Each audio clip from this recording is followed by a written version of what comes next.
The following program deals with a controversial subject. The theories expressed are not the only possible interpretation. The viewer is invited to make a judgment based on all available information.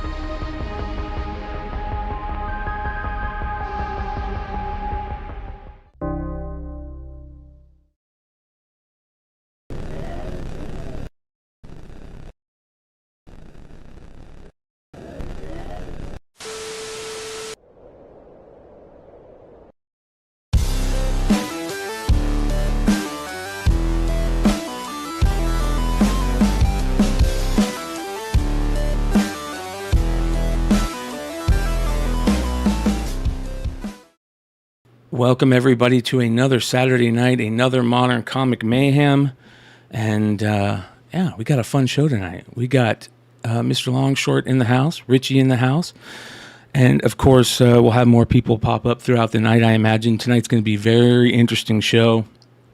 We have a lot to talk about. How you guys doing? Doing fantastic. Good. I want to remind everybody to check out the Discord. If you ever want to call into the show, I got to take people behind the matrix really quick here. If you guys ever want to call into the show, you can do so through the Discord.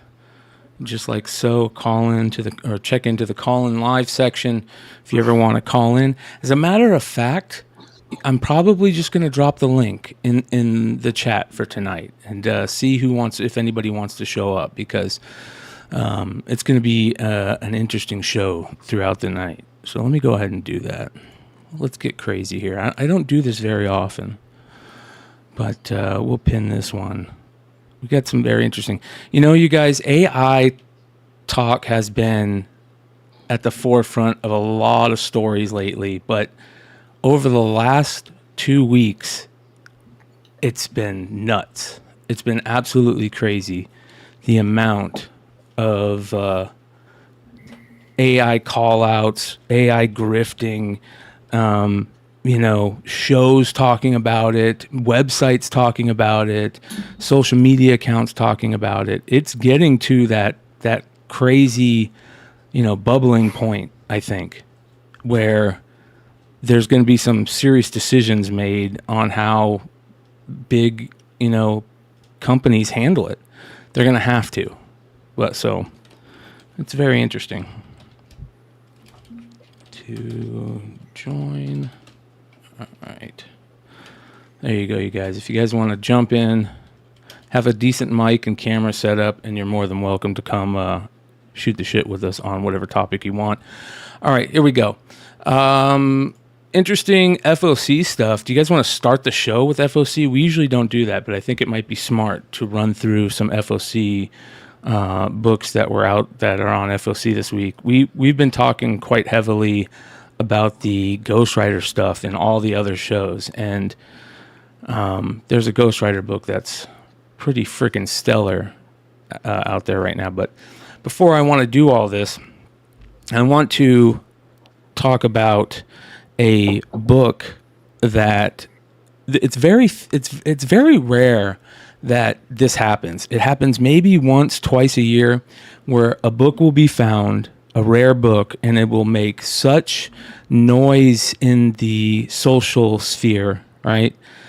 That you have just tons of shows, tons of people talking about it. And that book is that freaking Mr. T book that you guys talked about on Long Story Short, that is forcing everybody to have to talk about it. So if you guys want to blame anybody, don't blame us over at the Hot 10. You blame that guy over there on the far side for putting it. I mean, what were you thinking, man? We talk about obscure stuff on that show. Yeah, man, it was probably about a year ago where we put that book up, and you can't find it. I mean, that color version is a legit Ghost. Like, it's like 15 copies or something ridiculous like that. Yeah, it can't be found anywhere. But yeah, man, we have fun talking about nonsense over there. But what did you think about it? Yeah, when you saw it, what did you think about it? I mean, what was the reaction to it? I mean, it was basically like, well, A, this is really badass, and B, Why wasn't this more widely produced? And as you look into it, and as you touched on, Brian, on the Hot 10, I mean, this was actually Mr. T's call. Like, Mr. T, if you guys know, he's all about the kids. Everything he does is for the kids. The guy has a heart of gold, and he just didn't like. I think it was the sexual nature and the violent nature of the cover. It just was not what he wanted to represent, so the thing got killed. So it never saw the light of day, really. Yeah, we just like to talk about obscure stuff over there.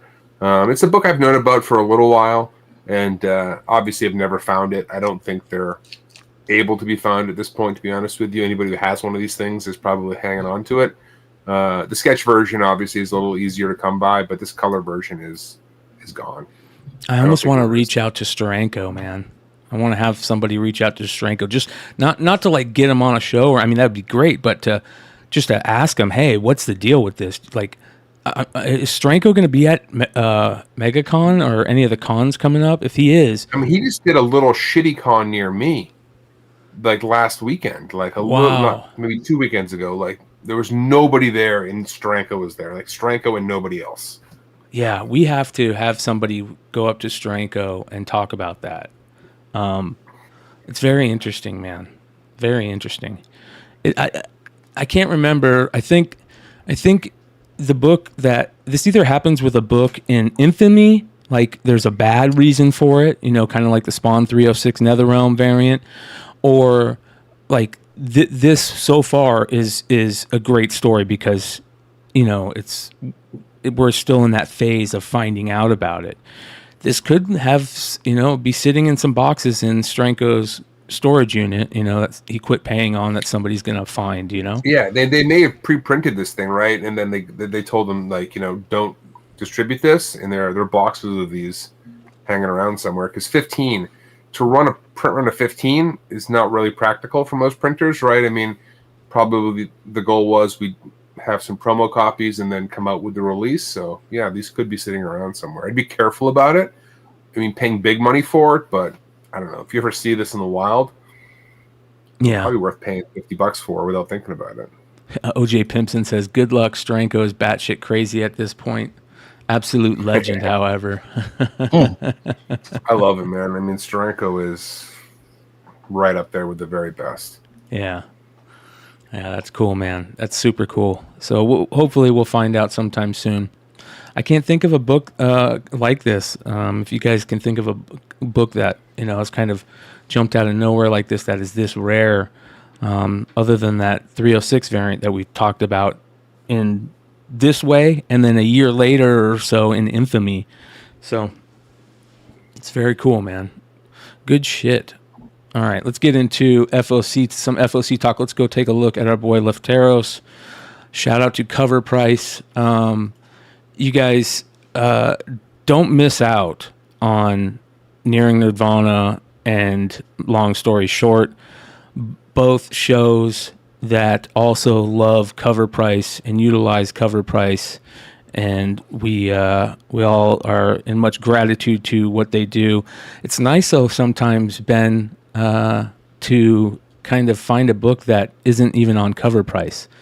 And I love going out to DeVoe and say, "Hey man, what the hell's going on, man?" Jab him a little bit. Matt DeVoe also is one of the salt to the earth members of this community. I just joke with him, but he loves this stuff as much as anybody. So I mean, yeah, the dude is as genuine as you're going to find. But I do like to poke him every once in a while when I find a book that's not on there. Amen. Richie hit me up today and was like, you got to check out this book that's on FOC this week. And we were talking about it backstage, and it's a very interesting book, and we'll be seeing it shortly. So again, shout out to our boy Lefteros putting out his FOC picks. You guys can find his FOC picks on his IG, also on the Cover Price website. He adds a couple more to that. And also don't forget to check out Black Crown Comics on Sunday nights, where they do a little extended cut of this good stuff. Starting off, Batman Superman World's Finest, number 26. First appearance of Doom Might. And this is interesting because we were actually talking about this series backstage, how surprising it is that it's not surprising because my favorite ever comic book was written by Mark Waid, and I'm a huge fan of Kingdom Come, obviously, and this series has really kind of delved into that lately. So Dan Moore has been killing it on the art, probably one of the best written series in comics right now, and here it is, the first pick. So could have first appearance on there. I used to collect a bunch of Mr. Mxyzptlk. For some reason, I was in like a Mxyzptlk collecting stage where I went and searched out, like this is when I was young, when I went and like searched out like his first through like fifth appearances, and I, highlighted them in my Overstreet price guide. What's a Mxyzptlk? This guy right here. This guy. Dude, did you ever watch the Super Friends back in the day? That's what introduced me to the character. The cartoon from the 80s, man. I mean, that was the best. Yeah, so his deal is he's probably one of the most powerful beings in the DC multiverse. And he comes into your world if you say his name. What is it? If you say his name and then like in order to have him go back, you have to get him to say his name or say his name 3 times backwards. His own name, yes. Yeah, something weird like that. Yeah, it's super like interesting. Beetlejuice? Yeah. And he's been around, dude, since the 50s, man. Wow. So, yeah. Interesting stuff. Mr. Mxyzptlk. Very interesting name that most people... I who knows if I'm saying it right. All right, here we go. Daredevil number 8. This is the Campbell variant. 60th anniversary of Daredevil, right? Pretty interesting. So you got this. Yeah, there's some Frank Miller's on here that I don't know. I can see what he's trying to do. I mean, I guess I don't know what he's thinking, but I'm guessing he probably halfway doesn't care because he's like really close to retiring. But I also see that he's trying to get back to that Dark Knight, that where his figures that looked all buff and bulky look cool again, and I just don't think he's doing it. I mean, he's past it. But honestly, if there's one creator that I have eternal respect for, is Frank Miller. I mean, Daredevil's my all-time favorite character. I know people think it's Gwynpool, whatever. Of course, he's a legend, and I'm not disrespecting him in any way. I'm just saying it is what it is. I'm just going to call it. Yeah, his work lately is terrible. We're going to talk about a Darth Maul cover tonight. Did you guys see the new Frank Miller Darth Maul? Yeah, I like that. Yeah.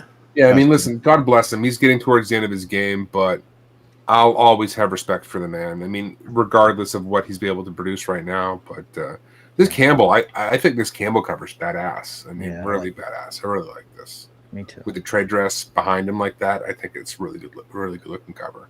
It's rare to get a non-female Campbell cover looking this good. Yeah. Oh, yeah, for sure. Good call.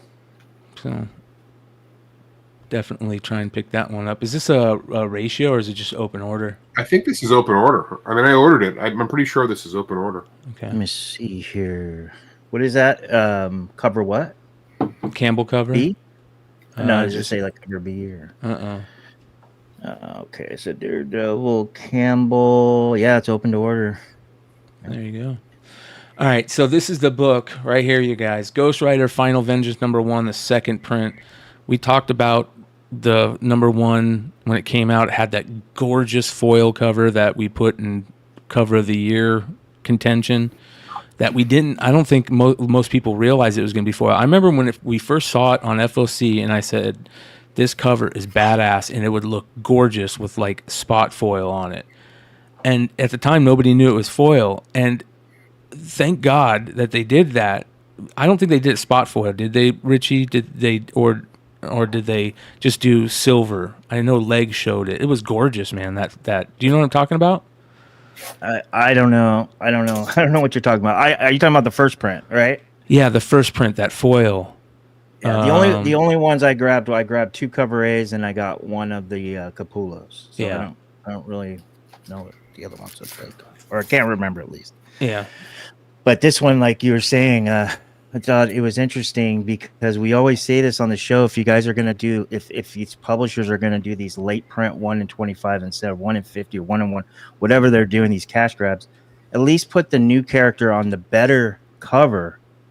But then on the other hand, there's another way of looking at it, saying, okay, I really like this Red Hood as a new Spirit of Vengeance look. That is the actual interior art from the last page cameo, wherever, or not cameo, but appearance.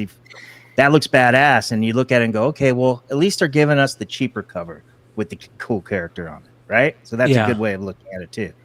But I just thought it was interesting that they just didn't put this one on the 1 in 25 and they just sketched out the Capullo or the 1 in 50 or whatever it is. Yeah, we'll show that Capullo coming up here.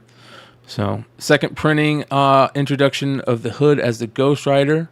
So this is the Danny Kim cover. It's cool. Something is Killing the Children, number 36, cover H, Erica Slaughter cover by Art Germ. I like it. You like that one? I mean, Art Germ is super talented, but really nice. Yeah, that's a good. It's not his same thing over and over again. I like it. I like it too, big time. Star Wars Darth Maul Black, White, and Red number 1, Alex Maleev cover.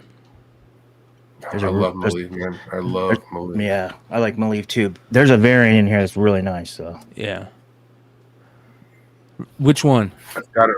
Some of his OA on the wall right here. You can't see it. We'll talk about it here in a second. We'll bring it up here in a second. Teenage Mutant Ninja Turtles Last Ronin 2, Re-Evolution number 1, the second print. It's cool. Ultimate Spider-Man number 4. This is the first cover appearance of Earth 6160 Gwen Stacy. Where that's her standing up in the back? Yep. It's kind of interesting. So we're first covering new reality variant characters. Yeah. Oh, I mean, how many Gwen Stacy's can you have, man? Jeez. And then 2 more Ultimate Universe second printings, third printings. Ultimate X-Men number 1, third printing. Ultimate Universe number 1, second printing. Eat up. Sanford Green. Love Sanford. I think that Ultimate Universe number 1 first print went way under ordered because that was way before the Ultimate Universe blew up. I mean, I think that book is kind of a sleeper.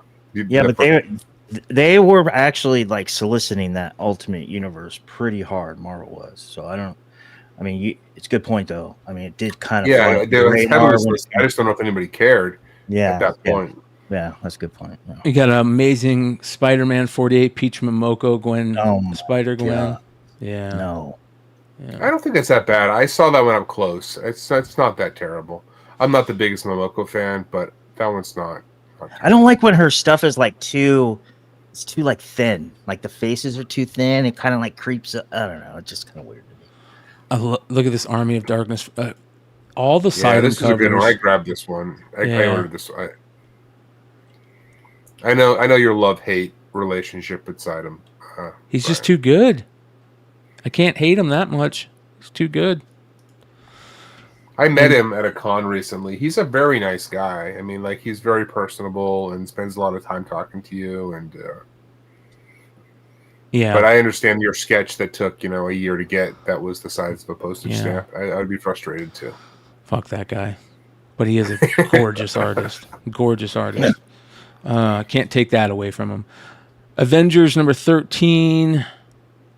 That's an interesting cover right there. You got a Sentinel Stark. What the Looks fuck? like it, yeah. Yeah. Stark Sentinel program. Why has that never been done before? That's crazy that's never been done before. It seems so obvious. It really? It feels so obvious though, right? I want to. I'm not. Why did it feel obvious? Because of does Stark not like mutants? No, the technology, the tech. Yeah. No, but I'm saying that the Sentinels were designed to stop mutants, right? So I know, but it always seems like a very cool, like not MacGuffin, but a storyline. Like Sentinels figure, get into Stark technology and or something weird. Yeah, I think that's actually a good path you're going there. So, like, you have the Sentinels that are killing the mutants, and then Stark gets involved and creates its own Sentinel shit to kill those Sentinels. That would be sick. That's probably what this is. Yeah, I like it. Richie, can we get you a job writing for Marvel? Because honestly, bro. Second printing variant of the gorgeous Alex Ross Thor cover for Avengers Twilight #4. Yeah, he's so good. If you're not reading this, read this. This is really, I've been really enjoying this series a lot. Yeah. What up, brother? Nemesis Prime in the house. What's going on? What's up, guys? Oh, Nemesis Prime, man. The first time I've on a show with you, brother. What's up, man? How's it going, guys? So, this is a great fucking story right here. Excellent story. Brilliant. Yeah. Brilliant. Yeah.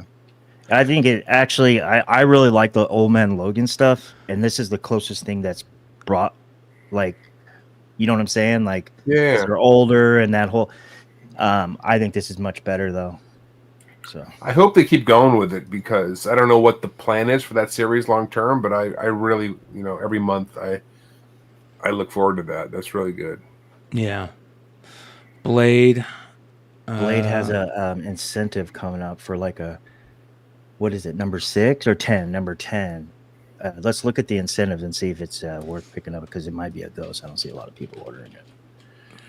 I think, is it a Declan Shelby maybe? Let me look at that. Shelby did one of those covers, but was that the open order or? Let me see, Blade. It's the Lionel Yu variant, 1 in 25. Let's look at it. This one? Cute. Is it this one? Much of the Blade stuff. Do you guys like that? Is that it? No, that's not it. It's Okay. sorry, I'm going to 2 different browsers. So it's Lionel Yu. How do you say his name? Lionel Yu. Lionel Francis Yu. Yeah, Lionel Francis Yu. Yeah, and it's, I don't know. Keep going. There's 3 or 4 covers, but he's like, yeah, that's it. Yeah, You guys like that? It's pretty badass. Yeah. Okay, I like that too. I think that thing's gonna be a ghost too. I mean, but it is open. It is before FOC, so I could be wrong. But They're probably not going to put any store exclusive out on this one, so yeah, I agree. that'll keep the numbers down. Yep. Nakayama Catwoman. You got Catwoman's always killing it on Nakayama's been stepping up his game lately on the Catwoman covers. I think. I mean, they've been looking really good. The one on the incentive that Nakayama's doing for this FOC, it reminds me of kind of Villalobos. Do you notice that? Like in the face, it kind of reminds me of Lobos. I mean, Villalobos is actually doing a really good Catwoman cover. I don't know for which one, but he's got a badass Catwoman cover coming out. Nice. I hate that it's so hard to find these, man. That Darth Maul was the Marquez 1 in 25. Just want to let you know. Okay. I like that. I think it's good. Where the fuck is it? Catwoman. Anyway, It should be 64. Catwoman is 64. yeah, this is the. That Nakayama reminds me of Harley when they did it in New 52. Do they do That's one a like good that? one, man. Connor. Yeah. Face with the helmet. I mean, that's badass. That is cool. It's Yeah. badass. Oh, so let's look at the incentive. Maybe it is That Lobo. Chew there is badass too. I know. People have mixed views on Chew, but that is badass. I think that's really well done. See, choose hit or miss for me because sometimes his stuff looks so digitalized, like so too. Have you ever seen his sketches? They're fucking phenomenal. Like his sketch work is really brilliant. I love this one personally. I'm definitely grabbing this book. Jim Lee, Catwoman 64 artist spotlight cover. Fuck, I can't find it. That doesn't. Maybe it's- I want to know. Do you guys think that he did these as covers or as like commissions? I don't know. Like And they the just had Batman, somebody color them. His ears on that one are really fucking overextended. Holy shit. Yeah. Does that say 2020 under his name? Yeah, Doesn't it? I think it Yeah, does. it might be a commission. then. No way. Yeah, it says 2020. You're right. Good Commission. eye. Fucking We used commission. art. 4 years later. Yeah. Yep. You could tell because of the coloring. They probably just had somebody color it. That's why the color's name is like in digital underneath it. That's interesting. Yeah. It's so stupid. Cobra Commander number 4. All right. Cobra Commander this week was fucking amazing. Oh my God. Holy shit. I wish Nate was here. I wish Nate was here right now to talk about this. If you guys didn't, so the Energon universe is so damn good right now. It's unreal. And Cobra Commander, you have the Dreadnoks and everything that's going on there. Excellent. But there's one moment in this, and I'm going to bring this up. This is so fucking cool. Let's find this.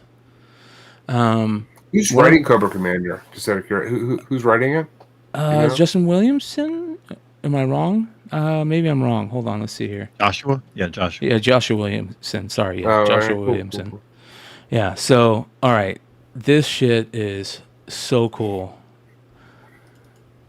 You guys know how much of a fan I am of Nemesis Enforcer. One of the greatest all-time G.I. Joe characters ever created that they totally screwed the pooch on. Totally screwed the pooch on this character because they didn't give him cool wings on the figure. There were these cheesy backpack wings that were so dumb. I remember, man. But to have a character in that movie take on Sergeant Slaughter and that famous fight scene between him and Slaughter, dude, I get goosebumps talking about that. Like, I instantly get taken back to nostalgia, fucking being a kid. This was this whole issue, man, was so good. Just what the Dreadnoughts did to Cobra. Oh my God. And how it ended, bro. Yeah. The way this issue ended this was one of the best issues I've probably read in a long time of a comic. It was really fucking good. Really good. So if you guys aren't reading this, make sure you are. And you know what's funny about this? I have to go back and read this. I have to go back and read I didn't see it coming either. I did not see that's who that was going to be. No. And I was kind of getting tired of that dude. I was like, who the fuck? This guy? I'm tired of this guy. You don't know. If I don't know him, I'm like, I'm tired of him. I don't want to even work. Throw somebody in there that I know. So let me ask you guys a question. So you guys are reading this, obviously. For someone like me, I watched every G.I. Joe cartoon. I had a hydrofoil. I had the what's the good guy's fucking amphibian called whatever the other one is. I had all these characters. Is this a good, like, for me to jump on and start reading G.I. Joe again? Is this a good jumping on point, like starting with issue 1? Yeah, you're only 4 issues in. Start reading. If I were you, I would start reading Transformers, Duke, and Cobra Commander. You're only, 6 issues in on Transformers? I think. Something like that. Yeah. Something like that. Yeah, I mean... Around 6. Yeah. Rich, let me tell you, I'm on the total opposite. Like, I'm a huge, obviously, Transformers guy, and growing up, the only thing I knew of G.I. Joe was the animated movie, and then a little bit of past that. I never watched a cartoon. I was never into it, but I knew the characters. Of course. And I love this. Like, I love Duke, and then Cobra Commander is just, every issue is so great. Like, the Cobra Law stuff from issue 1, just right there. Like, we're giving you the origin of Cobra with everybody from the movie, which is awesome. Cool. All right. Damn. Yeah. All right. I'm in. You sold me. There you go. Yeah, it's good shit, man. It's really good shit. All right. So, moving on. Cobra Commander number 4. And you can see, obviously, who that is. So I didn't want to spoil it. But do they have any really cool covers for him this week? Or upcoming? There is an incentive with him on it. Okay. Really? Yeah, nice. We definitely got to go check that out. Is he on other covers? No, because this is the reveal for this issue. Oh, wow. Oh, they're not sure. Oh, here we go. 1 in 10. That's dope. It's cool. That's really cool. Definitely another one.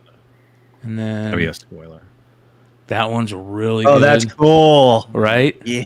Look, I like when that. his wings are extended and all badass like that, and I love how he's got the blades on his arms. Yeah, it looks cryptic, like gargoyle-ish. And the Energon, they're finding the Energon like in this universe, and they don't know what it is. They just know it's powerful, right? So they're trying to find it. It's It's very cool, man.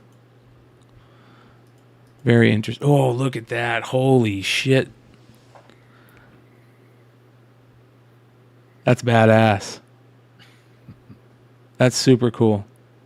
So all the 1 in 25s are going to be this fire explosion G.I. Joe thing. Yeah, that's dope. Very, very cool. All right, so Cobra Commander. Crisis on Infinite Earths facsimile, don't care. I'm over that. I'm so over that. All right, here's the Frank Miller variant. Not bad. Frank Miller's been on top of his game, but I don't mind this cover. That's actually not bad.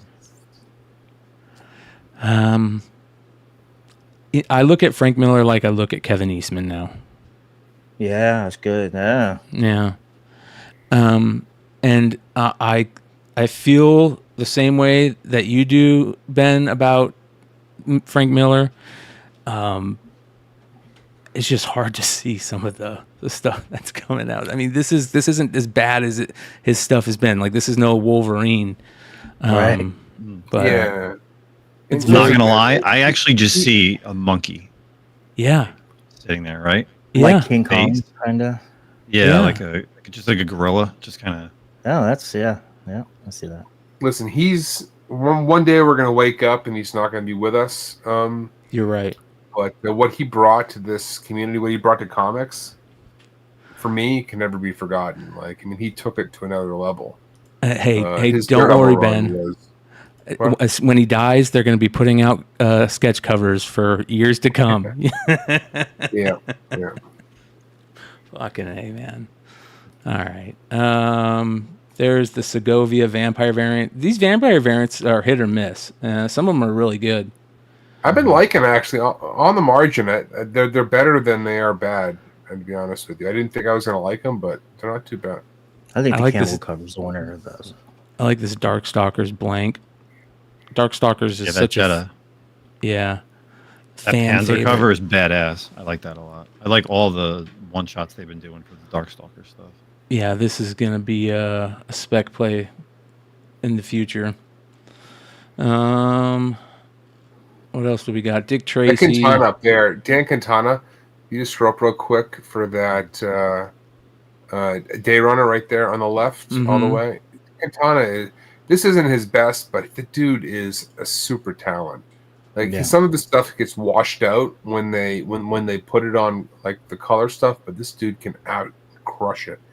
He's really good. Like this, a lot of his stuff like loses it based on his original pencils, but he's really, really talented. Yeah, I second that. yeah. There's Yee. What up, Yee? Yo, Aaron, what's up, bro? What's going on? I'm on time, right? Yeah, of Right on course. time. Right on time. Right on time. I got stuck playing video games. I was like, oh yeah, there's a show tonight. No worries, brother. This is Good. interesting. Look at this. Deathstalker #1 slash cover, It's cool. right? This Oh, is wow. written Ooh. by Slash from Vault Comics with Tim Seeley. So it's the legend of Bunter Slash. He's got his top hat on, man, so you know it's legit. Yeah. He's playing a little solos. That's a pretty cool cover. Yeah. There we go. The big news this week was what's his main name from Iron Maiden's going to be at WonderCon. Bruce Dickinson. No way. That's Yeah. awesome. Dick Tracy #1. Any of you guys care about this? Nope. I didn't even know this was coming out. I missed this completely. Yeah, I just found that about actually today from an artist who's doing an exclusive variant. That's all I found. I found that about it randomly. Huh. It's from Vault, right? Yeah. Hold on. Let me look. No, it's from Mad Cave. Oh, Mad Cave. Yeah. Okay. Wow. That's interesting. I'll tell you what. When the Dick Tracy movie came out in like the late '80s with Warren Beatty Warren and Beatty. Madonna, Yeah. like Yeah. I was loved it. huge. I loved it. Yeah. Does that mean Lady Gaga is going to get a chance to play? Oh, damn. Yeah. Are you going to WonderCon, Nemesis? No, I went 2 years ago. Yeah, I remember saw the photos. Yeah. My next big one will be here in Jersey. We got one day show King Kong, and then Oh wow. Terrific hunt in August. Anything that Steranko's going to be at? Maybe. I wouldn't be gotta surprised. ask I mean, him. well, there's Yeah. actually Jersey. There's a show in Jersey in Garden Fest in June. Pretty sure he'll be there. Usually shows up to a lot of the Jersey shows. Gods. I'm not reading the God stuff. Is anybody reading the Gods stuff still? I started it, but I couldn't keep up with it. Same. They do have a good cover though. I think this week on FOC, the incentive, it's not bad. Which one? This one? No, definitely not. That's This wrong one? limb. Fairy one's not bad. Yeah. No, have to relook at it. Let's see. It's Albuquerque 1 in 25. I like it. It's decent. I don't know who the character is in the front, but could be new. I don't know. It could be old. Why isn't that showing up? There we go. Jesus. Which number? This is number 7. Oh, Yeah, yeah. right Look at that. Connecting? Is that like a connecting cover or maybe a wraparound? I don't know. If that's a new character, I definitely want it. But if it's not a new character, then it's decent. I Yeah. guess. Interesting. There we go. Elvira. I'm over that, but that's an interesting cover. Dude, I just found out that Elvira's daughter was what's her name? Kutcher's wife, Ashton Kutcher. Is that Is that what's that's her not her name? daughter, is it? Mila? Mila Mia Kunis? Kunis? Really? Yeah, I'm pretty sure that's her daughter. Yeah. No, I don't think so. Because I watched the interview talking about Mia Kunis's parents, and they still like live in like, Yeah, the her Ukraine. parents is no. I thought her she said her parents- folk for like super Here's her simple parents. and Her parents are Elvira Kunis, but it's not the same one. Oh, Alright, fine. Elvira for sure. Wah, wah. Man, I should have did a little more research before I stuck my big ass foot in the mouth. That's funny. well, I was gonna say that like she's offered her parents money before, and they won't take it. Oh. Yeah. That's I stupid. think I saw that same interview. Okay. That's super stupid. All right. Ghost Rider Final Vengeance. Let's go take a look at the second print. By the way, the covers for issue number 2 are badass. This is the cover I was talking about, Richie. The foil. Oh yeah, that one's Yeah, dope. yeah, Yeah, I have that coming. Yeah. That was full foil when it came out, right? It wasn't a spot foil. It's right? full foil. Yeah. It would have been What's cooler the if it was a difference? spot. Like if this that white part was like matte color, there was no Okay. shine to Yeah, it or yeah, yeah. anything. It was just a matte color. That'd be sick. Spot foil books are badass. Much better than the foils these days. I mean, Yeah. you should do more of them. Mm-hmm. Here's the second print that we saw earlier, the regular, and then the Capullo 1 in 25 sketch. They should have just left this without the trade because Yeah. the trade takes away from the art. It's it's like so bright. Yeah, I like it. It's fucking definitely phenomenal work. Yeah. I just I don't know. Just I don't know. Yeah, look at this cover for issue number 2 that's coming up. So that's the regular cover, but that one right there, the 1 in 25, is going to be the book. Looks like Cosmic Ghost Rider. Doesn't it? I love that, bro. That's That's cool. interesting. I dig it. Yeah. That's his first cover appearance, right? No, his first cover appearance is that first print, right? The second will come out The first, right? second Or does it come print, out yeah. the same week? No, I think the second comes out first before the second print, right? Number 2. The second comes up before the second print. Okay. Yeah. The So yeah, second issue. it'll be his. Yeah. First cover. Look at this one. This is a great homage style. That's an homage done good. Yeah. Did they put him on there and homage him in there? I No. don't know. I don't know if that's him. I like it. It's good. Dig it. There's a Stormbreakers variant that's pretty good too. Yeah, some of those are underrated. I know. Oh man, I've been to shops before where they were way overpriced. Like people were Ooh. asking like $60 for them raw. I was like, What For are the you smoking? Stormbreaker, $60. Yeah, like just random ones, like 40, Like 60 open order. bucks. Yeah. All right, man. You do Why is you, this- I guess. Holy shit. Why is this more than the incentive? It's not an incentive. It should be. Look at that cover.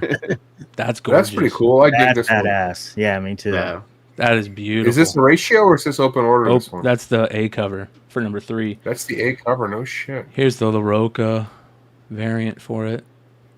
Cool Mephisto in the background, right? Yeah. And then there's a. How do you top it though? How do you top the A cover? I don't know, man. I don't know. All right, Godzilla. You got some cool Godzilla covers. You got a Godzuki on the cover of the variant. Green Lantern's got some cool covers this week. Get the Raza cover, of course. You get the. Let's see here, another Momoko. Yuck. You got a. What's the I Heart Skull Crusher reveal cover? They just go up at the This one right next to the Momoko. This one? Who did it? I was curious when I ordered this. Look, I'm not sure who did that cover. It's a great question. It's a cool series. Yeah. I think it's an cover artist, right? If you scroll down a little. Yeah, bottom left. At the next to Jesse Campbell. Alyssa's and It's Zone. Yeah. Oh, cover artist. It says- Yeah. Zona. Alicio Zona. Sorry, I'm ripped. All right, Ripped. cool. I pre-ordered that one. I have Hey, that was me yesterday, so I know how that feels. It's an interesting Adam Hughes cover. Black Cat is all fucked up in this one for me. Uh-huh. Agreed. Yeah. Yep. All right. Was that Lobos or is that Adam Hughes? That's Hughes. That's Hughes. I was just joking. Is that going to be a bad thing for Lobos at some point, you think? No, he's starting to differentiate. Listen, when Hughes started out, he was totally ripping off Stevens. Lobos is already starting to distinguish from Hughes, I think. I think in 5 years, he'll be his own person. I like this cover. Well, he's probably also tired of hearing it, too, I would I assume. think he already is. The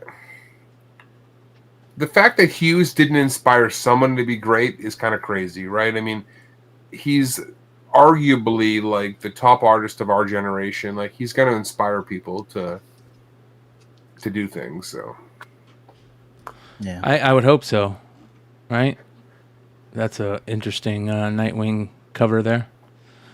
There we go. Look at this. That's a badass cover right there. Whew. That's a great cover. I love the Predator series since it's been back at Marvel. They've been good little minis.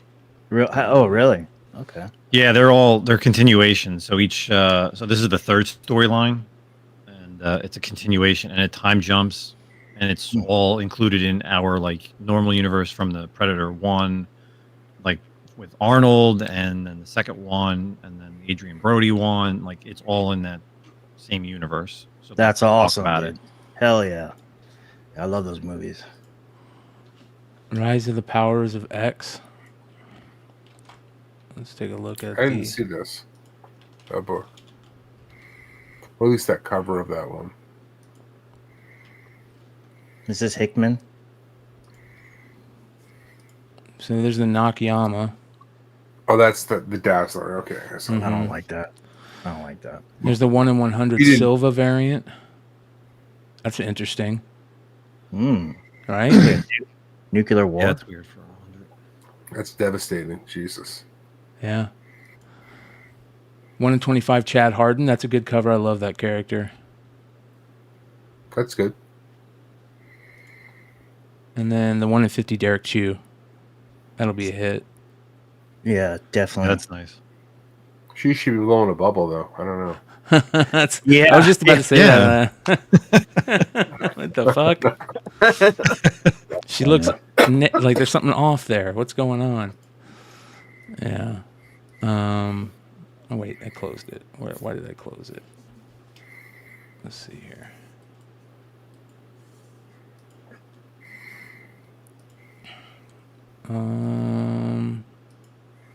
Did I close it? I think I closed it. Oh, here we go. Okay. Sam and Twitch. I'm going to be reading that for sure. Check that out. Scarlet and Quicksilver. Epic. Got another Frank Miller variant. He does those cool variants on all those. Yeah. Kudransky. I haven't read that yet, but I need to check it out. All right, Spawn 352. Let's take a look here. Wait, we passed right over that Limp Bizkit cover. Oh, wait, is there a Limp Bizkit cover? Really? Yeah, that was the other something is epic. Go up. Yeah, Oh, right there. here. Number 9. Holy That's cow. Totally. Yeah. Wow. Oh my look at gosh, that. it is. That's funny. You gotta break stuff. That's all right. Jesus. Yeah. The Frizen was good too. You skipped over on the left, all the way on the left. That was pretty good. Which one? Scroll down. Oh, this one right here. This On one, the Killing the left. Children. Yeah. Oh, that reminds me. I need to find a new place to do my pool box if I'm gonna get that in time. Why? My LCS is shutting down. Are they gonna have a big sale? Oh shit! Oh, that's sucks. They started doing the 10%, so they ended pool boxes.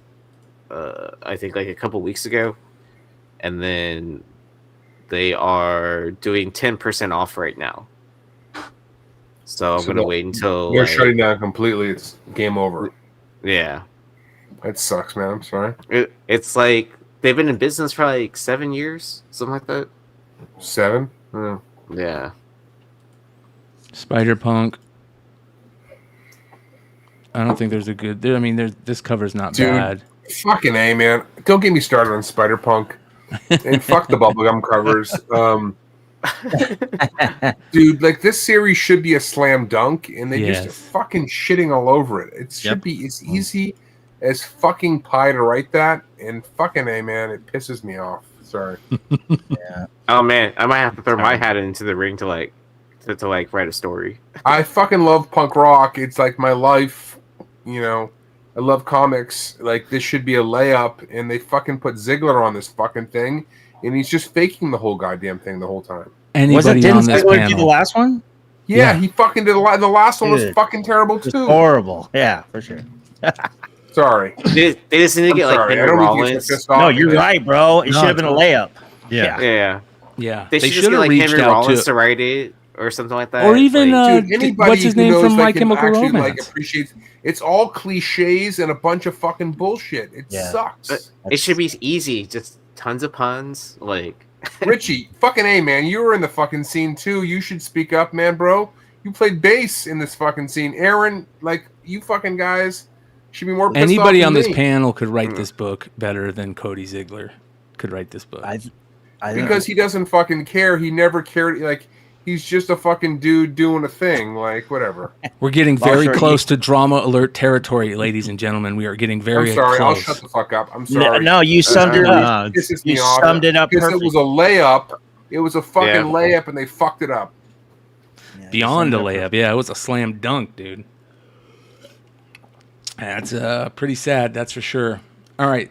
One of the main books that I wanted to talk about this week was Darth Maul. You got some really good covers, right? I mean, the regular cover is really good. The movie variant's really good. Any Darth Maul anything. We saw the Alex Maleev. This is the one. Yeah. I didn't look at the artist name on the right side first, and I was about to ask, is this a Frank Miller cover? Fucking A right it is, dude. Are those supposed to be his legs? Oh, Just- I think he's fucking Gumby. If Gumby went to prison? That's rough, dude. So is that where he's been the last 20 years? 10 to 20? right, 10 to 20. Yeah. That is rough, man. Jango Fett, you got some cool covers coming out.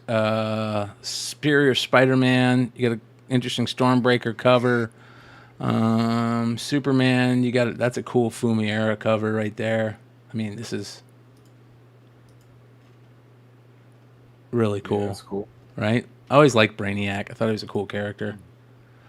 All right, we're almost done here. They're doing more of the monkey stuff, whatever it is, and they got a Maria Wolf, another Maria Wolf. Is she doing all of these? That's really good. She's doing a few covers this week. Yeah. They're all open to order. Are you talking about like the monkey prints? Yeah. No, it's they're doing like this Monkey Week thing again, or Apes Week. You know, DC always does that DC Apes thing where they turn every character. It just came out this week. April. Special. There we go. Okay. Lynell Francis That Hughes was second terrible. printing of 2099 Symbiote. Agent, whatever. Ooh, that's interesting. Look at that. There we go. That's a pretty cool homage to Fleetwood Mac, right? Yeah. Yeah. That's pretty good. Yeah, I like I that. dig that. That's not bad. Yeah. Titans. Did you guys hear the new Titans movie? They're gonna do a new Teen Titans movie. I heard about I it. hope they don't fuck it up. I mean, it should be a layup as well, but Yeah. There's another Maria Well, we're gonna Wolf. see Red X. Hopefully. I doubt they it. bring Not in the Crush. first movie. Crush. Right. I want Crush. Ultimate Spider-Man 4 we already talked about. That's going to be a big book. What's that, Elizabeth Torque? Sorry, can you go back Yeah, up? there? that's Sorry, I think that's all the way one to right the here. left. I love her. Yeah, me too. Yeah, that's a cool. good one. Okay. He's trying to Take a get some sleep. She's awake, and the kids are coming in. All right, cool. There's got to be a high ratio on that, right? Do you think there's... Let's see here. Ooh. Sanford Green. All right, let's see here. It's Sanford Green variant. That's a 1 in 100, you guys. Holy cow. 1 out of 100. Holy shit. Damn. Wow. There's the 1 in 25. That's pretty good. Kale New. Oh, that's That is dope. dope. I like that. That is really good. And those are variants, Decent. retailer variants. So the regular Elizabeth Torque, the variant's going to be the 1 in 100. So, all right. And Is he gonna have a affair with Gwen Stacy in this series? Do you think? I wouldn't be surprised. Damn. Look at Ooh. this right here. That is really fucking good, Chat Zudis. Jesus. Beautiful. Good job. Oh, I can't imagine what the cover's gonna be like for 669. Perillo. We can't show it on this. We'll get canceled. Yeah. You got all the different variants for that, of course. Look at this. Look at the car look. Oh, my God. You think Cohen and Perillo, when they're home working on covers together, they're just trying to one-up each other every single time? What's with the Yes. scar? Cut her heart out, man. Yeah. Got no fucking heart. Yeah. Dude, their art is starting to look very, very much like each other. I mean, they're drawing right next to each other all day long. And it's going to converge to the same thing, isn't it, over time? Yeah. Yeah. He's like, honey, can you finish this for me? I got to go take her to the bathroom. And then fucking She's Carla all takes cut up. over. Are her feet all cut up, or is her legs all cut up? That's interesting. Who do you man. think's better, Carla or what's his name? Lucio? Perillo? Perillo? Yeah. Who's better? I like Carla Cohen better. I think she might be better. I agree. What do you guys think? Anybody else? Yeah, I like Carla. Yeah. I Yeah. agree. Then you got a real cosplay variant. By the way, you guys, this is a real cosplay variant. That is a real cosplayer, and we'll get into this shortly, very shortly, like one more page.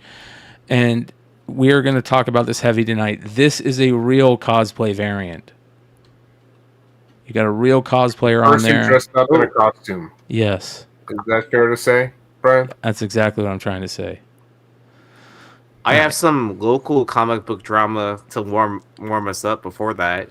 If you want to Okay. hear it. Yeah. Well, hold on. Let's get fun. into it. Yeah. Madripoor Knights, I like this one Stormbreaker. here. This punk rock Yeah. Madripoor Wolverine. I kind of like that one, man. That's really good. That's another Stormbreaker. That's Nick Klein. Get him to write Spider-Punk. Yes. Dirty. Does it say Punk is dead? Yeah. That's kind of funny. I it says killed Punk it. is dead. I killed. Yeah. Nice. Sam De La Rosa. I usually like Sam De La But are they- Rosa's art. Are they That's not taking bad. jabs at Spider Punk? Yeah, Probably. seriously, they should. Aaron, you're gonna get me fucking worked up again. Yes, they should take fucking jabs at Spider Punk. Look at that Tedesco. Oh. Tedesco, listen, he is, first of all, the nicest fucking guy. Two, like, super talented, man. Tedesco is legit, like, super legit. There's the Lobos. Oh, so I got to meet Tedesco at a fan expo in Dallas. He had books remarked already on his table, and he had that Spider-Man 2 his incentive, right? Mm-hmm. Guess how much he was charging Spidey number 3 or whatever it was? Yeah, the ones with the red all over it or whatever. Yeah. So guess how much he was charging for remarks? I bet you're super cheap. He lives in Argentina, I think, or something like that. $75. Wow. That's cheap, So- man. That's not bad. And so he had that book remarked. Guess how much he wanted for that together? 75. 75 bucks. 150. How much? 75 bucks. Just 75. $75. Fucking heck. I was chatting with him on IG maybe 2 years ago. Man, he is like the salt of the earth, that dude, man. All right, you guys. Let's get into it. It's time.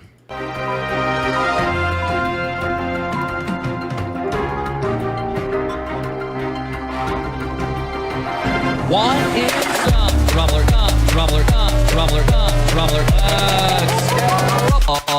Into the news.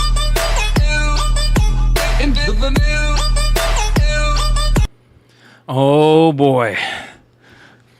I have not seen people talk about AI comic drama the way that it's being talked about right now. And it's going to be very heavy tonight. But we're going to start off with what Yee had locally. What'd you have, brother? Okay.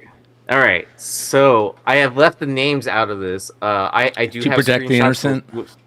which I can share, if that's okay. Yeah. Yeah. Yes, to protect the innocent, I guess. Yeah. Sure. No, they just asked me to leave their names out of it. Let's see. Okay. So a local comic shop to me is like, I'm shopping around to pick out shops. So Bedrock is one of the biggest stores where there's a couple where I could sign up for. But this drama came in. So a customer shared their experience. I know one of the regulars that does the Wednesday Warrior thing, and this story is about him. So today, I need to share some anger at the comic book community. I lined up early for a comic book incentive I've been looking for at Bedrock City Comics. I wanted to share to get the 1 in 100 variant of his new Star Wars Vision Ronin story. A guy lined up behind me in line, and we had been talking about it the moment the store opened up. I went in to grab it, but I wasn't fast enough because I didn't know where the display shelf was. The guy behind me was there first, and when I grabbed the one I was looking for, he said first come, first serve. I was pissed. I was angry for several reasons. Not the least is the complete lack of honor and respect spot in line if the one who gets it, the first one who touches it. That's playground rules. Kids do that, adults. Men operate at a level of honor, order, and respect. I'm putting upset at Bedrock for setting up a system that is not disabled friendly. If someone in a wheelchair lined up, they screwed because they aren't fast enough to touch the comic first. This is a problem at Bedrock, but it's no more than an indictment of the comic book community, and we should be better than this. Maybe it's naive of me to think we should respect order, but I refuse to capitulates to a system that says, "This is faster, finders keepers, be better, comic book community." All right, so here's a couple things about this guy. He's not a regular. Probably never goes to the store. He shows up every so often. The person that actually was behind him is someone I know, and the person ahead of him is not even disabled, like at all. It's a fully capable, able body. There were 3 people in line to pick up comics that day at this particular location, and so he was first in line. So he got into the store first, and then he stopped at the wall, where the wall books were. Anyone that knows the lay of the land of the store knows that they put all their new books on the back shelf on the back wall, and then they have that week's incentives on its own display to the side. So he went there, picked up his books. The guy took his time to get to the back wall, and then he was asking the people, like, "Hey, like, what happened to this incentive, whatever?" And he showed it to him. He's like, "Yeah, it's right here." He's like, and then he held out his hand, expecting that he would just pass it over to him. And then they called over one of the employees, and they started arguing about it. And then the guy that wrote this post got so angry and said, like, "F you," and then stormed out of the store. And then the employee was even going to rule in favor of him, just because to establish, I guess, a relationship or whatever. But all the employees were staying calm and all that. So the guy storms out. People are buying their books. Guy comes back in, starts yelling at the employees, and then my friend even offered him the book. And then I have this other screenshot. So Richard is the owner of Bedrock. He responds to it. Do you want me to read the whole thing, or No. I can read it real quick if you want me to. Yeah. Says, "Hi, Andrew. This is Richard, owner of Bedrock City. I'm very sorry you had a bad experience at one of our stores. I do appreciate you presenting your concerns publicly so that I can respond. The gentleman who picked up the book first did offer it to you on multiple occasions because by your vocal display to both me and the staff, it was readily apparent you were upset. Again, he offered you the book at least twice and you refused. We can show you the security tape. What more could be done to rectify the situation for you? I suppose we could have led you to the display by hand, but since you were there early and were the first in line, our assumption was that you were aware of the promotion. That is definitely on us, and we will strive to make sure everyone can easily understand our next promotion. As for your accusation that we are inaccessible to the disabled, well, I will just chalk that up to you venting. Bedrock City is fully ADA compliant. Good for him. That's a great response for a comic book store. Kind of like act, like, hey, we'll fix anything, but also, hey, you want to see the security camera? That's a great response. Right. Yeah. So I mean, that's the owner of all the locations of Bedrock City Comics. So well, that sounds very interesting, because when you read just that first part, I was like on that dude's side. I'm like, if he's in line first, yeah, fucking A, blah blah blah. But then after hearing about it, this is a perfect example of what this segment is about. Like, you have to flesh these things out to understand them. You're gonna feel some way at first. Right. You have to hear both sides of the story before making a judgment. And then, like, there's even security tapes to it. Yeah. Yeah. But let's see. And then this was that guy's response. So it said, "Richard, I appreciate the response. I don't remember that, honestly. I remember that he offered it to me once after he rejected me, telling that he got there first, even though I was in line first. I'll admit to being hot in the moment. If it came across as I wouldn't accept it, that wasn't my intention. I think I have been too hot at the time to hear that he had offered to me again. I didn't mean to say that Bedrock City isn't ADA compliant. There's this that rush to the door after the line that would make it hard for someone not that able to get there. I appreciate you looking at the screen. He's butthurt. Yeah, exactly. and Right? then, Yeah, totally. And then the whole thing was that, okay, I know how much they charge because the guy bought it. It was $100. They're selling for like what, 150, 160 on eBay. Even if he did, even if he is buying to flip it or whatever, like what is he making? Like $20? Like after fees and shipping and all that? Like it's not even worth the time. But I mean, like, I guess if he wanted it, Yeah. it sucks. Yeah, that's comic stores have always been dealing with that shit since the ratio game started, dude. You know what I But mean? the funny part was like that's never happened at that location, and like that location's been open for like at least 20 years. So I think it's just funny that something like that happened, and Yeah, I don't it's know what else to interesting. say. Like honestly, 40-year-old like, I thought it was babies, just baby. yeah, I thought it's kind of funny to hear that guy's side of the story, and then like knowing the person that I actually offered the book to him a couple times. Johnny Like, Boy it's just- says, Johnny Boy's comic says, if that was in Massachusetts, I would have said, you want to fight about it? It's Texas though too. Yeah, it's crazy. fucking A, yeah. Just like shootouts in the parking lot for comics. Yeah. Yo, Johnny boy, what part of Massachusetts are you from, bro? I'm just outside of Boston, just out of curiosity. Let me know. Tony says if he's lucky it was on the shelf at all and not in a subscriber's box before they open. Great point. That's a great fucking point. Well, so that's what they don't pull the incentives for customers unless they order like 25 copies or whatever, or 100.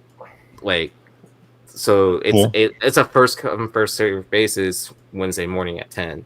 Yeah. Yep. I'm cool with that. I've always been cool Yeah. with that. All right. There was this first story is going to lead us into a lot of stuff. We've been dealing with grifters in the comic sphere a lot lately. We all know Epic Nation is in that category for a lot of people, right? He's exactly what a grifter is, somebody who really doesn't care about the comic community, doesn't care about comic books. He's just in it kind of make variants and sell books. And he recently decided to team up with another artist. And here's the weird thing. I don't understand how artists are so cool with teaming up with him. We've had things in the past. Justin, you've been spot on the what's the dude in Russia that he did stuff with? Who? Epic? Yeah, that did the Hive Teenage Mutant Ninja Turtles books. Stan Yak. Right? Oh yeah. That's Remember, there was that whole thing with Stan Yak, and Stan Yak was like, "Listen, I don't care about this stuff. He pays me to do a piece of art that he wants, and I give him that piece of art. It's all out of my hands at this point. At that point, as long as he pays me, I don't care about any of this stuff." Yep. And that was very surprising because I never thought about it that way, and I can understand that to a point. But also, I understand like kind of having some scruples, right? Like, especially in the business part, we look at things in a different way as collectors than the industry looks at it. And a lot of these artists just look at it like, hey, I'm just this is business. This is what I do. So now another big name artist is working with Epic, from what I hear. Was it Ryan? Is it who's it? Oh God, I'm spacing on the name. That's working with Epic right now. That I'm spacing on. I can't even follow him, so I don't even know. I don't Are you know.